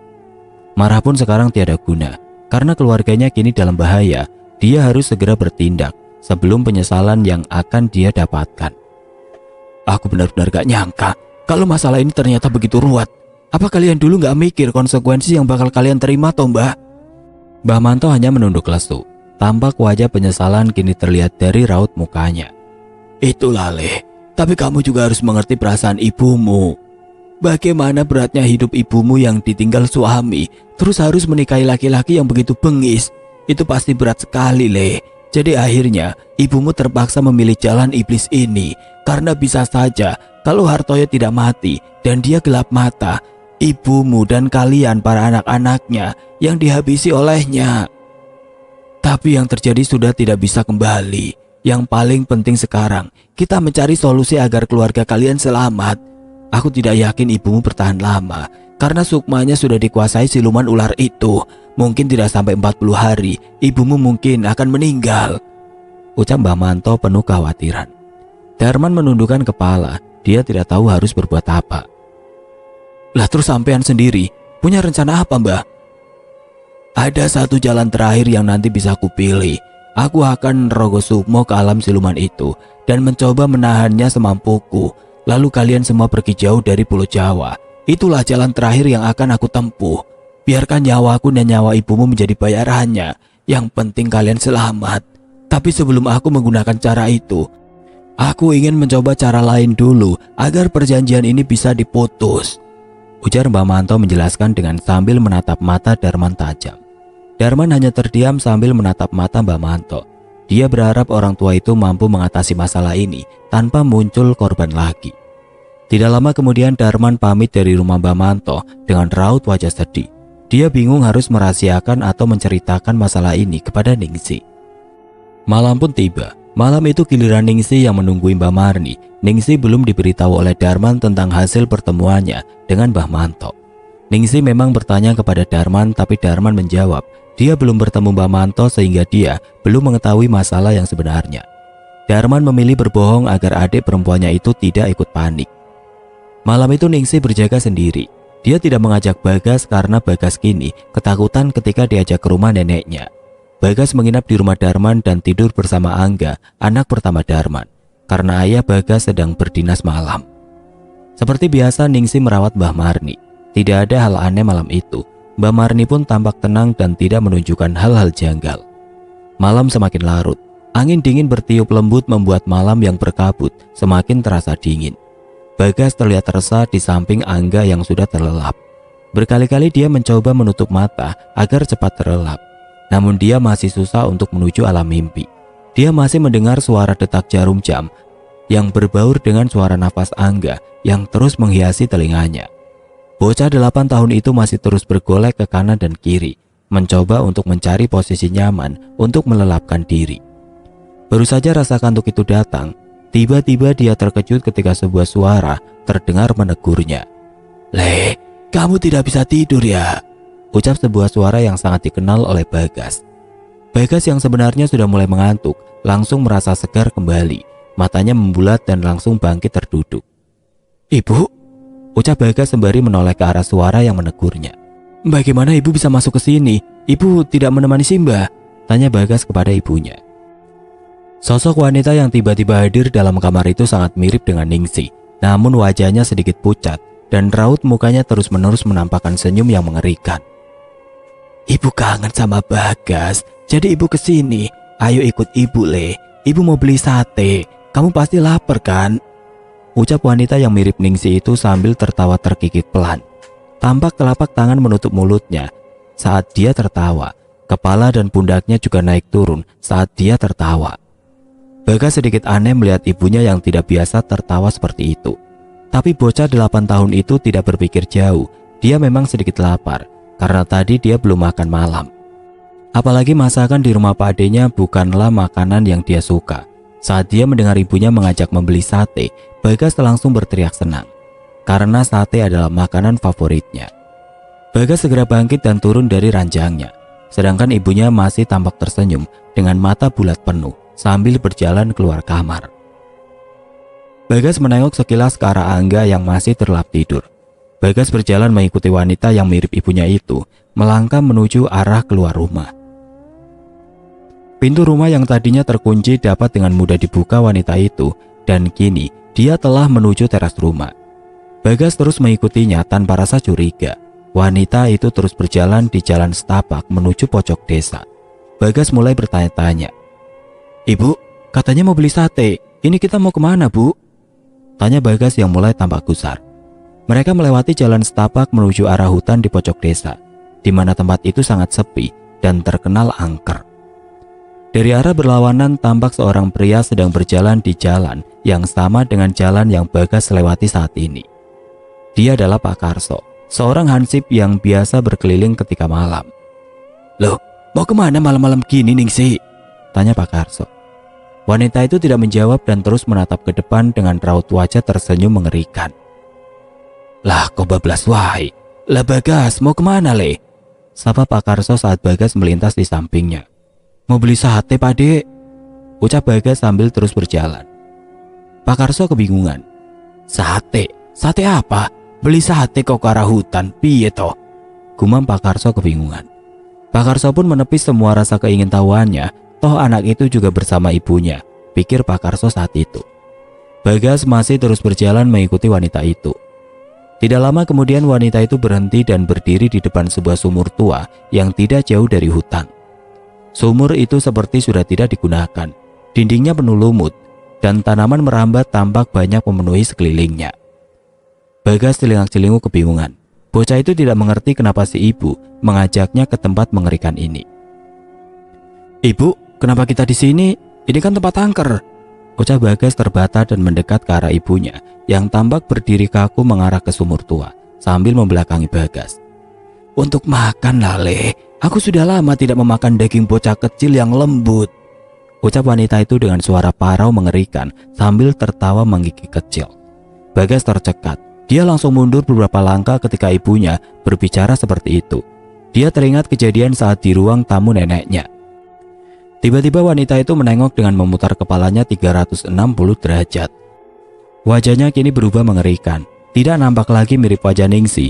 Bola matanya memutih, bibirnya melebar dengan taring tajam terlihat dari mulutnya. Lidahnya mirip lidah ular yang menjulur-julur. Bagas ketakutan, namun dia tidak bisa berteriak. Tenggorokannya seperti tersumpal sesuatu. Dia hanya bisa beringsut mundur dengan wajah kepanikan yang luar biasa. Kemudian wanita itu mendekat dengan tubuh berbentuk ular. Bagas ingin kabur tapi secepat kilat kakinya dijerat oleh seekor ular besar. Bagas bisa merasakan kulit ular yang kasar dan berminyak membelit kakinya. Kemudian tubuhnya dililit oleh siluman itu sehingga kini Bagas tidak bisa bergerak. Pak Karso merasa tidak enak hati. Dia sangat penasaran kemana perginya ibu dan anak tadi. Pak Karso khawatir ada sesuatu dengan warganya. Dia pun memutuskan untuk berbalik arah untuk mengejar Bagas dan Ningsi. Bagas kini telah sepenuhnya terlilit ular besar. Hanya tersisa kepalanya yang masih belum terlilit tubuh ular. Suara tulangnya tampak bergemertakan ketika lilitan itu semakin kuat mencengkram badan. Bagas masih berusaha melawan. Kemudian dia mencoba berteriak. Tolong!" teriak Bagas keras. Pak Karso yang berjalan mendekat ke arah hutan mendengar teriakan Bagas. Dia kaget dengan teriakan itu. Dia langsung mempercepat langkahnya untuk menuju ke arah teriakan itu. Kini Pak Karso semakin mendekat ke sumur tua. Dia melihat Bagas terlilit ular besar berkepala wanita. Pak Karso kaget bukan kepalang. Dengkulnya melemas dan tubuhnya bergetar saat melihat pemandangan yang menakutkan ada di depan matanya. Iki kewan opo? Kok serem banget?" "Pak, tolong Bagas," teriak Bagas meminta tolong. Pak Karso masih kaku dan tubuhnya gemeteran.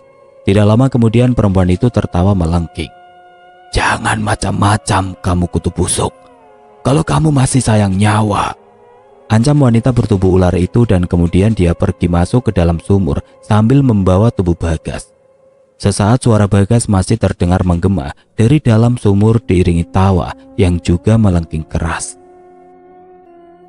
Sedangkan di tempat lain, suara klakson bis malam terdengar bersautan di jalanan berkabut malam itu. Tampak seorang pria terlelap di dalam bis sambil meletakkan kepalanya di kaca samping bis itu. Tiba-tiba dia terhenyak, matanya membulat, keringat mengucur deras. Dia seolah berada di tempat yang sangat panas, padahal di dalam bis itu ber-AC dan sangat dingin. Bahkan beberapa penumpang tampak menggigil. Ketakutan seperti tiba-tiba datang melanda dan membuatnya tercekat. Nafasnya tersegal tidak beraturan. Kemudian dia menyeka keringat dengan telapak tangan, lalu mengatur nafasnya. Sialan, aku terlambat. Dia sudah mengambil Bagas. Sial, umpatnya berkali-kali. Pak Karso mencoba menggerakkan badannya yang sedari tadi kaku ketika dia bertatapan muka dengan siluman itu. Sebagian dari pikirannya masih tidak percaya bahwa dia baru saja melihat sesuatu yang sangat mengerikan. Edan tenan, tadi itu kewan apa setan ya? Kok ada ya yang bentuknya kayak gitu? Lalu Pak Karso dengan tubuh yang masih bergetar mendekat ke sumur tua yang ada di depannya. Kepalanya mengintip ke dalam sumur. Tidak ada tanda siluman dan Bagas yang tadi masuk ke dalam sumur. Bagas! Bagas! Teriak Pak Karso. Namun Pak Karso tidak mendapat balasan dari Bagas. Yang dia dengar hanya suaranya sendiri yang menggema dari dalam sumur. Pak Karso kemudian tersadar. Dia baru menyadari bahwa Bagas dalam bahaya. Wah, ini berarti Bagas hilang diculik siluman ular. Wah, aku harus lapor RT. Bahaya ini. Keselamatan warga lainnya juga bisa terancam. Pak Karso kemudian lari tergopoh-gopoh menuju rumah Pak RT. Sampai di rumah Pak RT, Pak Karso segera mengetuk pintu rumah Pak RT dengan ketukan keras dan beruntun. Pak RT, bangun Pak RT. Bahaya Pak, bangun Pak. Teriak Pak Karso sambil mengetuk rumah Pak RT terus-menerus tanpa jeda. Pak RT pun terbangun dan segera menuju ke depan pintu. Ketukan dari Pak Karso masih terus tanpa henti, membuat Pak RT sedikit kesal. Iya, aku istangi. Siapa ini ngetuk pintu kayak orang kesetanan? Wedus, gerutu Pak RT. Pak RT membuka pintu dan tampaklah Pak Karso di depan pintu dengan wajah panik. Opo so? Kamu ngetuk pintu sudah kayak orang kesetanan. Pak RT, memang saya tadi habis lihat setan Pak. Setan opo? Kamu itu setannya. Waduh, ini beneran Pak RT. Tadi saya lihat siluman ular bertubuh wanita melilit tubuh Bagas anaknya Gianto polisi. Terus Bagas dibawa masuk ke dalam sumur di pojok desa itu Pak. Serem banget Pak, ucap Pak Karso dengan wajah yang masih ketakutan. Kamu gak sedang minum ciu kan Karso? Mana ada zaman sekarang ada siluman ular. Ngawur kamu, balas Pak RT yang nampak tidak percaya. Lah Pak RT gak percaya. Ini saya ngomong beneran Pak. Kalau kita tidak buru-buru bertindak, warga kita dalam bahaya. Sumpah demi Allah saya lihat Pak. Kalau tidak percaya ayo kita ke rumah Gianto. Pasti si Bagas tidak ada di rumah, ucap Pak Karso mencoba meyakinkan RT. Pak RT diam sejenak. Dia melihat dari raut wajah Karso tampak meyakinkan. Baiklah, ayo kita ke sana. Tapi jangan rame-rame dulu. Kita berdua saja biar tidak menimbulkan kepanikan. Pak RT dan Pak Karso segera melangkah ke rumah Gianto. Saat mereka melintas di rumah Darman, tampak rumah Darman begitu ramai. Ningsih juga terlihat menangis histeris, sedangkan Darman menampakkan wajah kepanikan. Pak RT dan Pak Karso segera menghampiri keramaian itu. Dan tepat seperti yang dilaporkan oleh Pak Karso, ternyata orang-orang yang berkumpul itu sedang kebingungan mencari Bagas yang tiba-tiba hilang dari rumah Darman. Nah, benar kan Pak RT? Bagas hilang. Terus bagaimana ini? Apa saya katakan saja apa yang saya lihat, biar mereka cepat bertindak? Tanya Pak Karso berbisik kepada Pak RT. Pak RT tidak lekas menjawab. Dia masih bimbang apakah peristiwa yang dilihat Karso itu benar atau tidak. Pak RT takut hal itu malah memperkeruh suasana. Tapi Karso merasa semakin gelisah. Dia merasa mungkin Bagas masih bisa diselamatkan, sehingga tanpa persetujuan RT, Karso pun ingin memberitahukan apa yang dia lihat pada Darman. Karso menarik tangan Darman dan mengajaknya menepi. Ada apa Pak Karso? Tanya Darman penasaran. Gini Man, aku tidak ingin Ningsih tambah histeris, jadi aku hanya ingin kamu saja yang tahu. Man, sebenarnya tadi aku melihat Bagas. Awalnya dia berjalan dengan Ningsih ke arah ujung desa, katanya mau beli sate. Nah, karena hatiku tidak enak, aku mengejar mereka. Dan saat aku menemui mereka, Bagas sudah terlilit oleh ular besar, sedangkan Ningsih sudah tidak ada. Kemungkinan Ningsih yang kulihat itu jelmaan-siluman ular. Karena ular yang membeli tubuh Bagas itu berkepala wanita yang menyeramkan, tutur Pak Karso dengan suara berbisik. Beneran Pak? Shh, jangan kencang-kencang, takutnya Ningsih denger. Terima kasih Pak, aku pergi dulu, jawab Darman yang kemudian dia pergi meninggalkan rumahnya dengan langkah tergesa-gesa. Tidak berapa lama kemudian Darman kembali dengan Mbah Manto di sampingnya. Mbah Manto mendatangi rumah Darman yang saat itu sudah sangat ramai warga berkumpul. Mereka telah mencari Bagas kemana-mana, namun tidak mereka ketemukan. Sedangkan Ningsih pingsan dan dibaringkan di dalam rumah. Saudara-saudara semua, Bagas telah diculik oleh sosok siluman ular. Pak Karso adalah saksi matanya. Mungkin ini terdengar aneh, tapi itulah kenyataannya. Jadi, mari kita semua ke sumur ujung desa di mana siluman itu membawa Bagas pergi. Semoga dengan bantuan doa dari kita semua, kita bisa mengambil Bagas kembali dengan selamat. Ucap Mbah Manto menjelaskan kepada seluruh warga yang berkumpul di rumah Darman. Suara kasak-kusuk pun langsung terdengar riuh ketika mereka mendengar penjelasan dari Mbah Manto. Kemudian mereka berbondong-bondong menuju sumur tua di pojok desa. Sebagian dari warga menenteng lampu petromak dan sebagian membawa kentongan dan benda-benda lainnya yang bisa menimbulkan bunyi nyaring. Tampak pula Gianto ikut rombongan itu. Wajahnya menampakkan kepanikan dan kekhawatiran. Mbah Manto berdiri tepat di mulut sumur. Kemudian Mbah Manto menyuruh warga untuk mundur, sehingga hanya Mbah Manto seorang diri yang kini berada di depan mulut sumur. Kakek tua itu terlihat mengucap mantra-mantra. Kumis dan jenggotnya terlihat bergerak-gerak ketika mulutnya mengucapkan mantra. Bantu aku dengan doa. Kalian jangan pernah putus mengucap doa, perintah Mbah Manto kepada para warga. Para warga langsung mengucap doa-doa. Terdengar suara riuh rendah lantunan ayat suci malam itu. Darman dan Gianto yang berada di belakang Mbah Manto masih tampak gusar. Mulut mereka terus merapal doa demi keselamatan Bagas. Sedangkan Mbah Manto nampak seperti menarik sesuatu yang tidak terlihat. Otot tangannya menegang, urat di lehernya membesar, wajahnya memerah. Tangan kanannya dia angkat ke atas kepalanya, sedangkan kakinya membentuk kuda-kuda, seolah dia sedang menarik benda gaib dari dalam sumur. Para warga masih terus memanjatkan doa. Mereka juga tampak panik dan cemas. Mereka berharap Bagas segera ketemu dalam keadaan selamat. Tidak lama kemudian suara air terdengar menyembur dari dalam sumur. Nampak pula sesosok tubuh ikut dalam semburan air. Semburan air besar itu sampai membasahi tubuh Mbah Manto yang berada di depan mulut sumur. Mbah Manto langsung melompat dan mendekap sosok tubuh yang menyembul terbawa semburan air dari dalam sumur. Kemudian Mbah Manto mendarat kembali ke tanah dengan mendekap sesosok tubuh. Tubuh itu adalah tubuh Bagas. Mengetahui hal itu, seluruh warga termasuk Darman dan Gianto langsung berhambur mendekat ke arah Mbah Manto. Sebagian warga mengambil daun pisang untuk alas berbaring tubuh anak malang itu. Kini tubuh lemas bocah 8 tahun itu dibaringkan di atas daun pisang. Tampak kulit tubuh Bagas pucat membiru, seolah tidak ada darah yang mengalir di tubuhnya. Bibirnya memutih dan tidak terdengar suara nafas dan detak jantung di tubuhnya. Semua orang berusaha memberikan pertolongan, namun usaha mereka sia-sia. Bagas sepertinya telah tewas. Mengetahui anaknya tidak kunjung bangun, Gianto langsung memeluk anaknya dengan erat, lalu dia menangis keras. Mbah Manto yang basah kuyup hanya terdiam dan menundukkan kepala. Dia sangat menyesal tentang apa yang terjadi kepada Bagas. Mbah Manto merasa sangat berdosa. Darman menatap wajah Mbah Manto dengan wajah keheranan. Karena iblis itu ternyata mengambil Bagas sebelum Mbah Marni meninggal. Mbah Manto paham arti tatapan Darman. Orang tua itu hanya menggelengkan kepala. Jasad Bagas pun dibawa pulang malam itu, diiringi kesedihan yang mendalam dari Gianto dan para warga.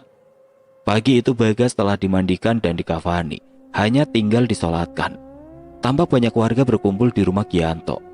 Ningsi terduduk lemas dengan tatapan kosong, matanya cekung, wajahnya sangat layu. Sesekali air mata meleleh membasahi pipinya. Dia masih terus menatap jasad anaknya yang dibalut kain kafan dan dibaringkan di tengah rumah Gianto. Alunan surat Yasin terdengar berbaur dengan tangis kesedihan dari para keluarga yang ditinggalkan. Suasana pagi yang penuh haru, sedangkan beberapa warga yang hadir masih terdengar kasak-kusuk membicarakan kematian Bagas yang menurut mereka sangat aneh. Tidak jauh dari rumah Gianto tampak seorang pemuda bertubuh kekar, berambut sedikit gondrong, memakai celana jeans dan jaket kulit sambil menenteng tas ransel berjalan terburu-buru ke arah rumah Gianto. Tepat saat dia berada di depan halaman rumah Gianto, dia menatap sejenak para warga yang ramai di halaman rumah itu. Kemudian dia melemparkan tas ranselnya ke tanah, lalu mencabut sebilah parang dari balik punggungnya. Semua warga yang berkumpul di halaman rumah Gianto tampak terkejut melihat pemuda itu yang tiba-tiba berlari masuk rumah Gianto sambil memegang parang di tangan kanannya. Dia melesat cepat tanpa memperdulikan warga yang keheranan dan ketakutan melihatnya. Sejurus kemudian pemuda itu telah masuk ke rumah Gianto dan berada di depan jasad Bagas. Darman, Ningsi, dan Gianto terkejut melihat pemuda yang mereka kenal berdiri memegang parang dan menatap jasad Bagas yang terbungkus kain kafan. Sekilas pemuda itu menatap para orang-orang yang berkumpul di tempat itu. Lalu tanpa bicara dan memperdulikan orang yang berkumpul, dia membuka paksa ikatan kain kafan di kepala Bagas. Darman tersentak dengan perbuatan pemuda itu. "Baskoro, apa yang kau lakukan?" Namun tampaknya Baskoro tidak peduli. Dia terus membuka paksa ikatan kafan Bagas, hingga kemudian kepala Bagas terlihat menyembul dari balik kain kafan yang terbuka. Melihat kepala Bagas tidak tertutup kain, Baskoro segera menjambak rambut Bagas dan menggorok lehernya hingga kepalanya itu putus. Orang-orang yang hadir berteriak histeris melihat kelakuan Baskoro. Bahkan orang-orang yang berkumpul di halaman ikut menyeruak masuk karena keributan di dalam rumah Gianto. "Bajingan, apa yang kau lakukan kepada anakku?" teriak Gianto sambil mendorong tubuh Baskoro. Sedangkan Ningsih langsung pingsan ketika melihat kepala Bagas terpenggal karena ulah aneh Baskoro. Baskoro terjatuh sambil tangan kirinya menenteng kepala Bagas yang telah terpenggal. Nafas Baskoro tersegal. Kini Gianto berdiri menatap tajam dengan penuh kemarahan kepadanya. "Bajingan kau!" teriak Gianto sambil melayangkan pukulan ke arah Baskoro. Ketika pukulan itu hampir mengenai Baskoro, Baskoro mengangkat tangan kirinya ke depan Gianto. Gianto tersentak melihat apa yang ditenteng oleh Baskoro di depan mata Gianto. Gianto tidak melihat kepala Bagas, tapi pucuk pohon pisang yang ditenteng oleh Baskoro. Gianto terdiam tidak percaya. Darman langsung mengalihkan pandangan matanya dan menatap tubuh Bagas yang tadi dikafani. Darman bergegas membuka kafan itu, dan kini yang didapati hanyalah sebuah kedebok pisang. Hal itu membuat semua orang terkejut. Suara kasak-kusuk langsung terdengar riuh dari para warga yang kebingungan melihat fenomena aneh di depan mata mereka. Baskoro mengatur nafas sejenak, kemudian dia berbicara. "Bagas masih hidup, setidaknya sampai detik ini. Yang diincar oleh ular itu adalah aku, dan aku akan mendatanginya untuk menyelesaikan semua masalah ini," ucap Baskoro dengan masih tersegal sambil menatap tajam mata Gianto yang berdiri di depannya. Gianto terlihat gusar. Sedari tadi dia mondar-mandir di depan rumah, sedangkan Ningsih nampak masih sedih dengan tatapan mata kosong. Matanya memang menatap suaminya, tapi pikirannya melayang memikirkan nasib anaknya. "Pak, jangan mondar-mandir terus kayak gosokan. Kalau memang Bapak khawatir, ya sudah datangi saja Kiai Sarno, lalu ajak ke rumah Ibu," ucap Ningsih kepada suaminya. Gianto masih tampak gusar. Tidak diperdulikan ucapan istrinya, mulutnya bergumam pelan mengucapkan sesuatu. "Duh Gusti, bantulah Mas Darman dan Baskoro dan berikanlah keselamatan untuk Bagas." "Mas, mbok kamu itu yang tenang, biar aku juga ikut tenang." "Tenang piye toh Bu? Ini sudah sejam lebih, aku takut mereka kenapa-napa," balas Gianto dengan sedikit kesal. "Ya wis, kalau gitu Bapak pergi ke rumah Kiai Sarno, terus ajak dia ke rumah Ibu, biar Kiai Sarno ikut doain." Gianto berpikir sejenak. Dia membenarkan ucapan istrinya. "Ya wis, daripada bingung gak jelas, aku mau ke rumah Kiai Sarno. Soalnya hatiku merasa gak enak, takut ada apa-apa dengan Mas Darman dan Baskoro." "Ya wis, aku pamit dulu Bu. Kamu doain aku ya biar masalah ini cepat kelar," ucap Gianto kemudian pergi meninggalkan rumahnya dan bergegas ke rumah Kiai Sarno. Di rumah Mbak Marni, Darman masih dalam kondisi tercekik. Darman paham kalau yang menguasai tubuh ibunya saat ini adalah si iblis ular. Darman masih berusaha dengan sekuat tenaga melindungi api lilin agar tetap menyala. Namun tangan Darman tidak dapat menjangkau lilin di depannya karena Mbak Marni mencekik leher Darman dari depan dengan kedua kakinya melingkar mencengkeram pinggang Darman. Darman hampir muntah saat lehernya semakin tercekik tangan Mbak Marni. Terasa juga kuku Mbak Marni menggores leher Darman. "Ah!" rintih Darman, sedangkan wajah Mbak Marni tampak tersenyum. Mati kowe," ucap Mbak Marni berulang-ulang. Mbak Marni semakin kuat mencengkeram leher Darman, hingga akhirnya Darman ambruk ke belakang. Saat Darman ambruk, tanpa sengaja kakinya menyenggol lilin, hingga lilin itu pun jatuh ke lantai. "Ya sial, gawat ini," rintih Darman sambil masih berusaha melepaskan cekikan ibunya. Di tempat lain, Baskoro melihat rahang ular menganga di bawah kakinya. Jelas sekali terlihat taring yang penuh lendir dan lidah kemerahan siap menerkamnya. Dengan masih melayang, Baskoro mencabut parang di balik punggungnya dan mengibaskan parang itu sehingga menghasilkan hempasan angin yang membuat mulut ular yang menganga tertutup dan kembali masuk dalam air. Baskoro yang masih melayang di udara lalu mendarat tepat di seberang kolam. Baskoro menoleh kembali ke arah kolam. Riak air masih tampak terlihat, namun makhluk menyeramkan itu telah menghilang. Meskipun Baskoro yakin makhluk itu tidak akan mati semudah itu, Baskoro segera menghampiri Bagas yang terikat tidak jauh dari tempatnya berdiri. Sesampainya di depan tubuh Bagas, Baskoro menatap sejenak Bagas. Diamatinya seluruh bagian tubuh anak kecil itu. Alhamdulillah, dia tidak terluka. Kini tinggal aku lepaskan rantai ini. Bagas terikat rantai yang melekat di dinding goa. Terlihat dadanya naik turun, menandakan dia masih bernafas. Baskoro mundur satu langkah lalu mencabut parangnya. Dia mengucapkan doa-doa, kemudian mengangkat tangannya tinggi-tinggi dan menebaskan parangnya ke rantai yang mengikat tubuh Bagas. Terlihat percikan api ketika parang beradu dengan rantai besi. Sejurus kemudian rantai itu putus dan jatuh ke tanah. Tubuh Bagas seketika ambruk ketika rantai yang mengikatnya putus. Baskoro langsung menangkap tubuhnya. Bagas, Bagas, kau dengar aku, Le? Ucap Baskoro sambil mengguncang-guncangkan tubuh Bagas. Mata Bagas perlahan terbuka, dia masih tampak lemas. Kamu siapa? Ucap Bagas sesaat ketika dia melihat wajah Baskoro yang memang tampak asing di matanya. Aku Pak Lemu, aku Baskoro. Kita sudah tidak ada waktu lagi. Aku akan bergegas membawamu pergi dari tempat terkutuk ini. Ucap Baskoro sambil menggendong tubuh Bagas. Baskoro kemudian berlari dan mencoba melompati kolam di depannya. Sesaat sebelum dia melompat, terlihat air dalam kolam beriak. Kemudian muncul gelembung udara layaknya air yang mendidih. Baskoro bersiaga, dia yakin ular itu akan kembali menyerang. Tepat seperti dugaannya, tidak lama kemudian ular itu secara tiba-tiba keluar dari air. Ukuran tubuhnya yang sangat besar membuat air bermunceratan kemana-mana saat dia keluar dengan tiba-tiba dari air. Kini setengah tubuh ular itu tampak tegak menatap Baskoro. Mulutnya menganga lebar, memamerkan gigi taringnya yang runcing dan penuh lendir. Kemudian ular besar itu mengeluarkan suara yang melengking dan sangat mengganggu telinga. Aduh, telinga Bagas sakit, Pak Le.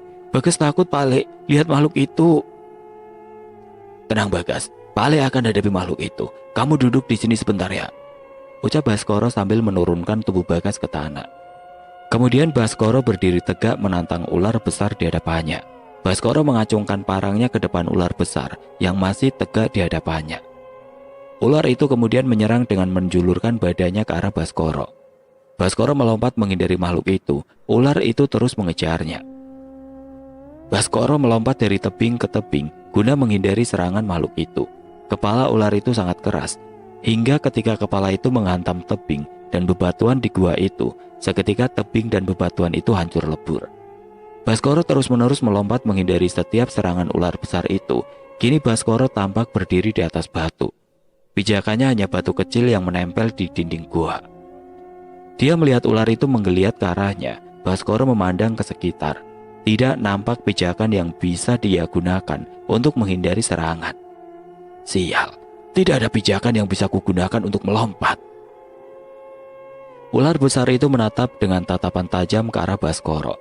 Kemudian ular itu menerjang dengan kecepatan penuh ke arah Baskoro. Baskoro dapat melihat dengan jelas rahang ular yang menganga di depannya. Dar! Suara bebatuan yang hancur lebur terkena serangan kuat dari kepala ular besar tersebut. Debu dari batu yang hancur tampak memenuhi pandangan. Sekilas tidak nampak Baskoro di situ. Si ular seperti kebingungan ketika dia tidak bisa menemukan Baskoro dimanapun. Ketika debu menyelimuti mereka mulai menipis, kini terlihatlah Baskoro yang tertatih menaiki kepala ular. Dia melompat ke tubuh si ular sesaat sebelum ular itu menyerangnya. Dengan sekuat tenaga dia memanjat dari tubuh menuju kepala si ular. Baskoro lalu mencoba berdiri dan menjaga keseimbangannya ketika dia tepat berada di atas kepala ular besar itu. Si ular tidak tinggal diam. Dia menggerakkan kepalanya agar Baskoro jatuh, tapi Baskoro masih bisa tetap berdiri di atas kepala ular itu. Kemudian Baskoro mengangkat goloknya tinggi-tinggi dan menghujamkan golok itu tepat di kepala si ular. Si ular mengeluarkan suara yang teramat keras. Darah bermunceratan dari kepala ular itu. Kemudian si ular menggeliat dan pergi ke arah kolam dengan membawa Baskoro. Baskoro hampir terjatuh dari kepala ular itu. Secepat kilat, dia meraih goloknya yang menancap di kepala ular itu untuk berpegangan. Tidak lama kemudian ular itu masuk ke dalam air dengan membawa Baskoro ikut masuk ke dalam air kolam. Bagas yang melihat hal itu ikut khawatir. Tampak raut wajahnya menunjukkan ketakutan yang luar biasa. "Pak Le!" teriak Bagas ketika dia melihat ular itu membawa Baskoro. Di dalam air Baskoro bergelut dengan si ular. Dia terus-menerus menghujamkan goloknya ke kepala ular itu. Seketika kolam yang berwarna hijau itu semakin pekat ketika darah si ular yang bermunceratan dari kepalanya bercampur dengan air. Si ular terus menggeliat. Dia kesakitan tapi tidak kunjung menemui ajal. Bagas yang masih khawatir berjalan hingga ke bibir kolam. Dia melihat riak air yang berguncang, menandakan ada pertarungan sengit di dalam air. Di dalam air Baskoro masih terus bertarung sengit. Dia sempat tertarik hingga hampir mencapai dasar kolam. Nafas Baskoro tampak mulai habis. Dia terbatuk-batuk di dalam air, sedangkan si ular masih tidak kunjung tewas. Di rumah Mbak Marni, Darman masih berusaha melepaskan cekikan dari Mbak Marni. Meskipun tubuh ibunya sangat kurus, tapi ibunya mempunyai kekuatan yang sangat kuat. Darman melihat lilin yang kini terjatuh di lantai. Apinya mulai tampak mengecil dan hampir padam. Kemudian dia menatap sekilas tubuh Baskoro. Tubuh tanpa sukma yang masih duduk bersila itu tiba-tiba menyemburkan air dari dalam mulutnya. "Baskoro, sialan, dia bisa mati. Aduh, apa yang harus aku lakukan?" Air yang keluar dari mulut Baskoro tampak mengenang di lantai. Lalu air itu perlahan mengalir dan menuju lilin yang terjatuh di lantai. Perlahan air mulai mendekat ke lilin tersebut dan membuat api lilin semakin mengecil dan hampir padam. "Waduh, lilin itu sebentar lagi mati. Aku harus melakukan sesuatu. Maafkan aku, Ibu," teriak Darman sambil memukul wajah ibunya hingga cekikan itu terlepas. Sesaat setelah cekikan itu terlepas, Darman segera berlari menuju ke arah lilin dan mencoba menyelamatkan api lilin itu. Namun Mbak Marni yang terjatuh di lantai setelah dipukul Darman tidak tinggal diam. Dia kemudian merangkak lalu melompat dan menerjang tubuh Darman. Mbak Marni bergelayut di punggung Darman dan kembali mencekiknya dari belakang. "Wah, sialan, lilin ini bisa mati." Tidak lama kemudian Mbak Marni menjambak rambut Darman dan menghempaskannya ke belakang. Lalu secepat kilat Mbah Marni menginjak lilin itu hingga apinya mati dan hancur berantakan. "Sial, lilin itu hancur. Bagaimana ini nasib Baskoro dan Bagas?" umpat Darman terus-menerus. Ketika dia melihat lilin yang dia jaga kini padam dan hancur. Mbah Marni pun tertawa melihat lilin yang hancur itu. Kemudian dia berbalik dan menatap wajah Darman yang memelas. Di goa di mana Baskoro dan Bagas berada, Bagas masih berdiri di depan mulut kolam. Kini dilihatnya riak air mulai tenang, seolah pertarungan telah berakhir. Bagas tampak sangat khawatir. Dia takut pamannya meninggal melawan ular itu. Tidak lama kemudian, biar! Suara air yang menyembur ke atas yang diikuti dengan munculnya tubuh Baskoro yang tampak terengah-engah. Pak Le masih hidup!" teriak Bagas kegirangan. "Iya Le, ayo kita segera kabur dari tempat ini karena waktu Pak Le tidak banyak lagi." Bagas dan Baskoro segera berjalan untuk keluar dari goa itu. Namun baru beberapa saat mereka berjalan, terdengarlah suara wanita yang bergema memenuhi goa itu. "Kalian tidak akan bisa keluar dari sini. Aku telah menghancurkan lilinmu sehingga tidak ada lagi jalan untukmu pergi dari sini," ucap suara menggema itu. "Ah, sial. Terus bagaimana nasib Mas Darman? Aku khawatir dia mengalami sesuatu yang buruk." Tidak lama kemudian asap hitam pekat menyelimuti goa. Asap itu berputar-putar di langit-langit goa dan sesekali mengitari tubuh Baskoro dan Bagas.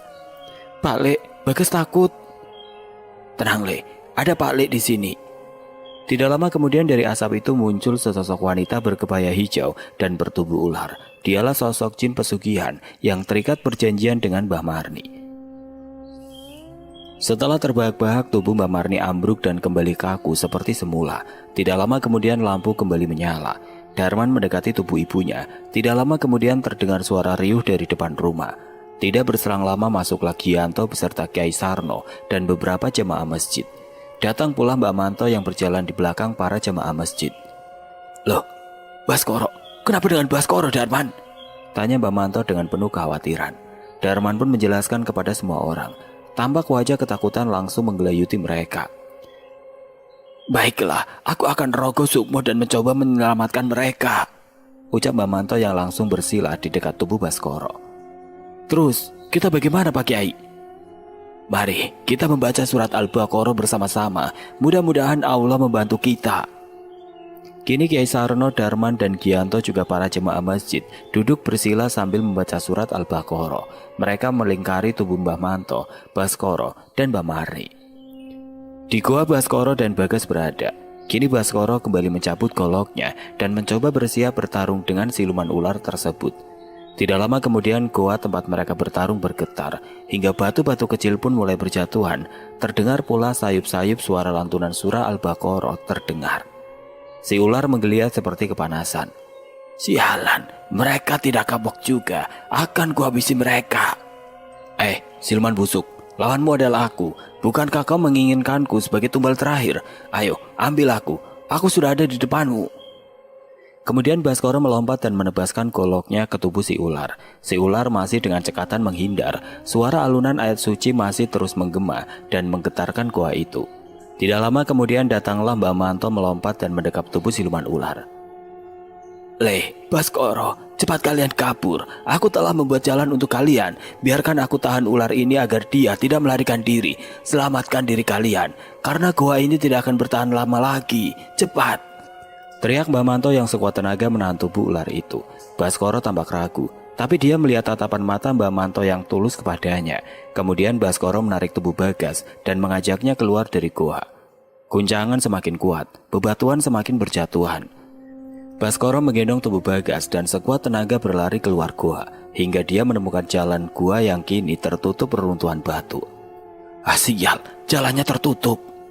Baskoro kebingungan, keringat bercucuran, dan goa itu semakin berguncang dengan suara lantunan surah Al-Baqarah masih terus terdengar menggema.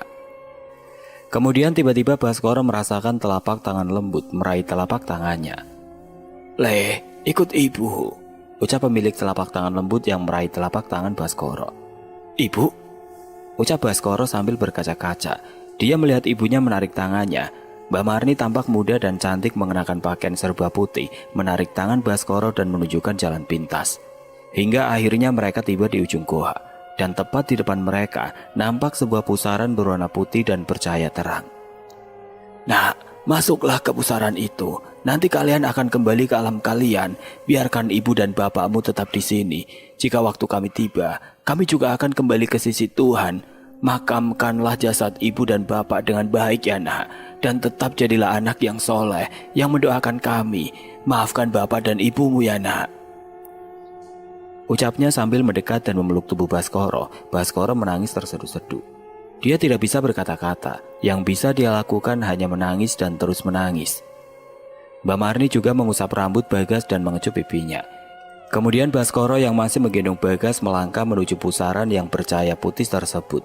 Baskoro masuk terus menatap Mbak Marni sambil perlahan tubuhnya tersedot masuk ke dalam pusaran itu. Terlihat dari matanya goa tempat Mbak Marni berdiri perlahan-lahan mulai runtuh dan kemudian rata dengan tanah bersamaan dengan tubuh Baskoro dan Bagas yang tersedot ke dalam pusaran. Suara lantunan ayat suci masih menggema. Tidak lama kemudian tubuh Baskoro bergerak, lalu dia terbatuk dan kembali tersadar. Baskoro! Ucap Darman ketika melihat Baskoro tersadar. Seketika Baskoro langsung dikerubungi banyak orang. Gimana Bagas, Bas? Dia di mana? Apakah dia selamat? Ucap Gianto memberondongnya dengan banyak pertanyaan. Alhamdulillah, Bagas selamat, Mas. Tapi ibu dan Mbah Manto... Jawab Baskoro yang tidak mampu melanjutkan ucapannya, lalu kemudian menangis. Innalillahi wa inna ilaihi raji'un. Ucap para orang yang hadir secara bersamaan. Terus Bagas di mana, Bas? Baskoro terhenyak. Dia seperti teringat sesuatu. Ayo, kita semua menuju sumur di pojok desa. Nanti Bagas akan muncul dari sana. Teriak Baskoro mengajak para orang yang berkumpul malam itu. Mereka semua kemudian bergegas menuju sumur pojok desa. Setelah sampai ke sumur tersebut, Baskoro mengajak para orang hadir untuk membaca surat Al-Ikhlas, Al-Falaq, dan An-Nas. Mereka semua secara bersama-sama membaca ketiga surah itu. Kemudian tidak lama setelah dibacakan, terdengarlah suara air menyembur dan membawa tubuh Bagas keluar. Baskoro langsung melompat dan menangkap tubuh Bagas. Setelah itu Baskoro membaringkan Bagas di pangkuannya. Dia menggoyang-goyangkan tubuh Bagas. Bagas, bangun, bangun Bagas. Ucap Baskoro sambil terus menggoyang-goyangkan tubuh Bagas. Kemudian Bagas terbatuk dan dia terbangun. Pak Le, Bagas di mana? Baskoro hanya tersenyum. Kemudian Gianto berlari menghampiri Baskoro dan memeluk Bagas. "Walah Le, alhamdulillah kamu selamat," ucap Gianto sambil terus menangis.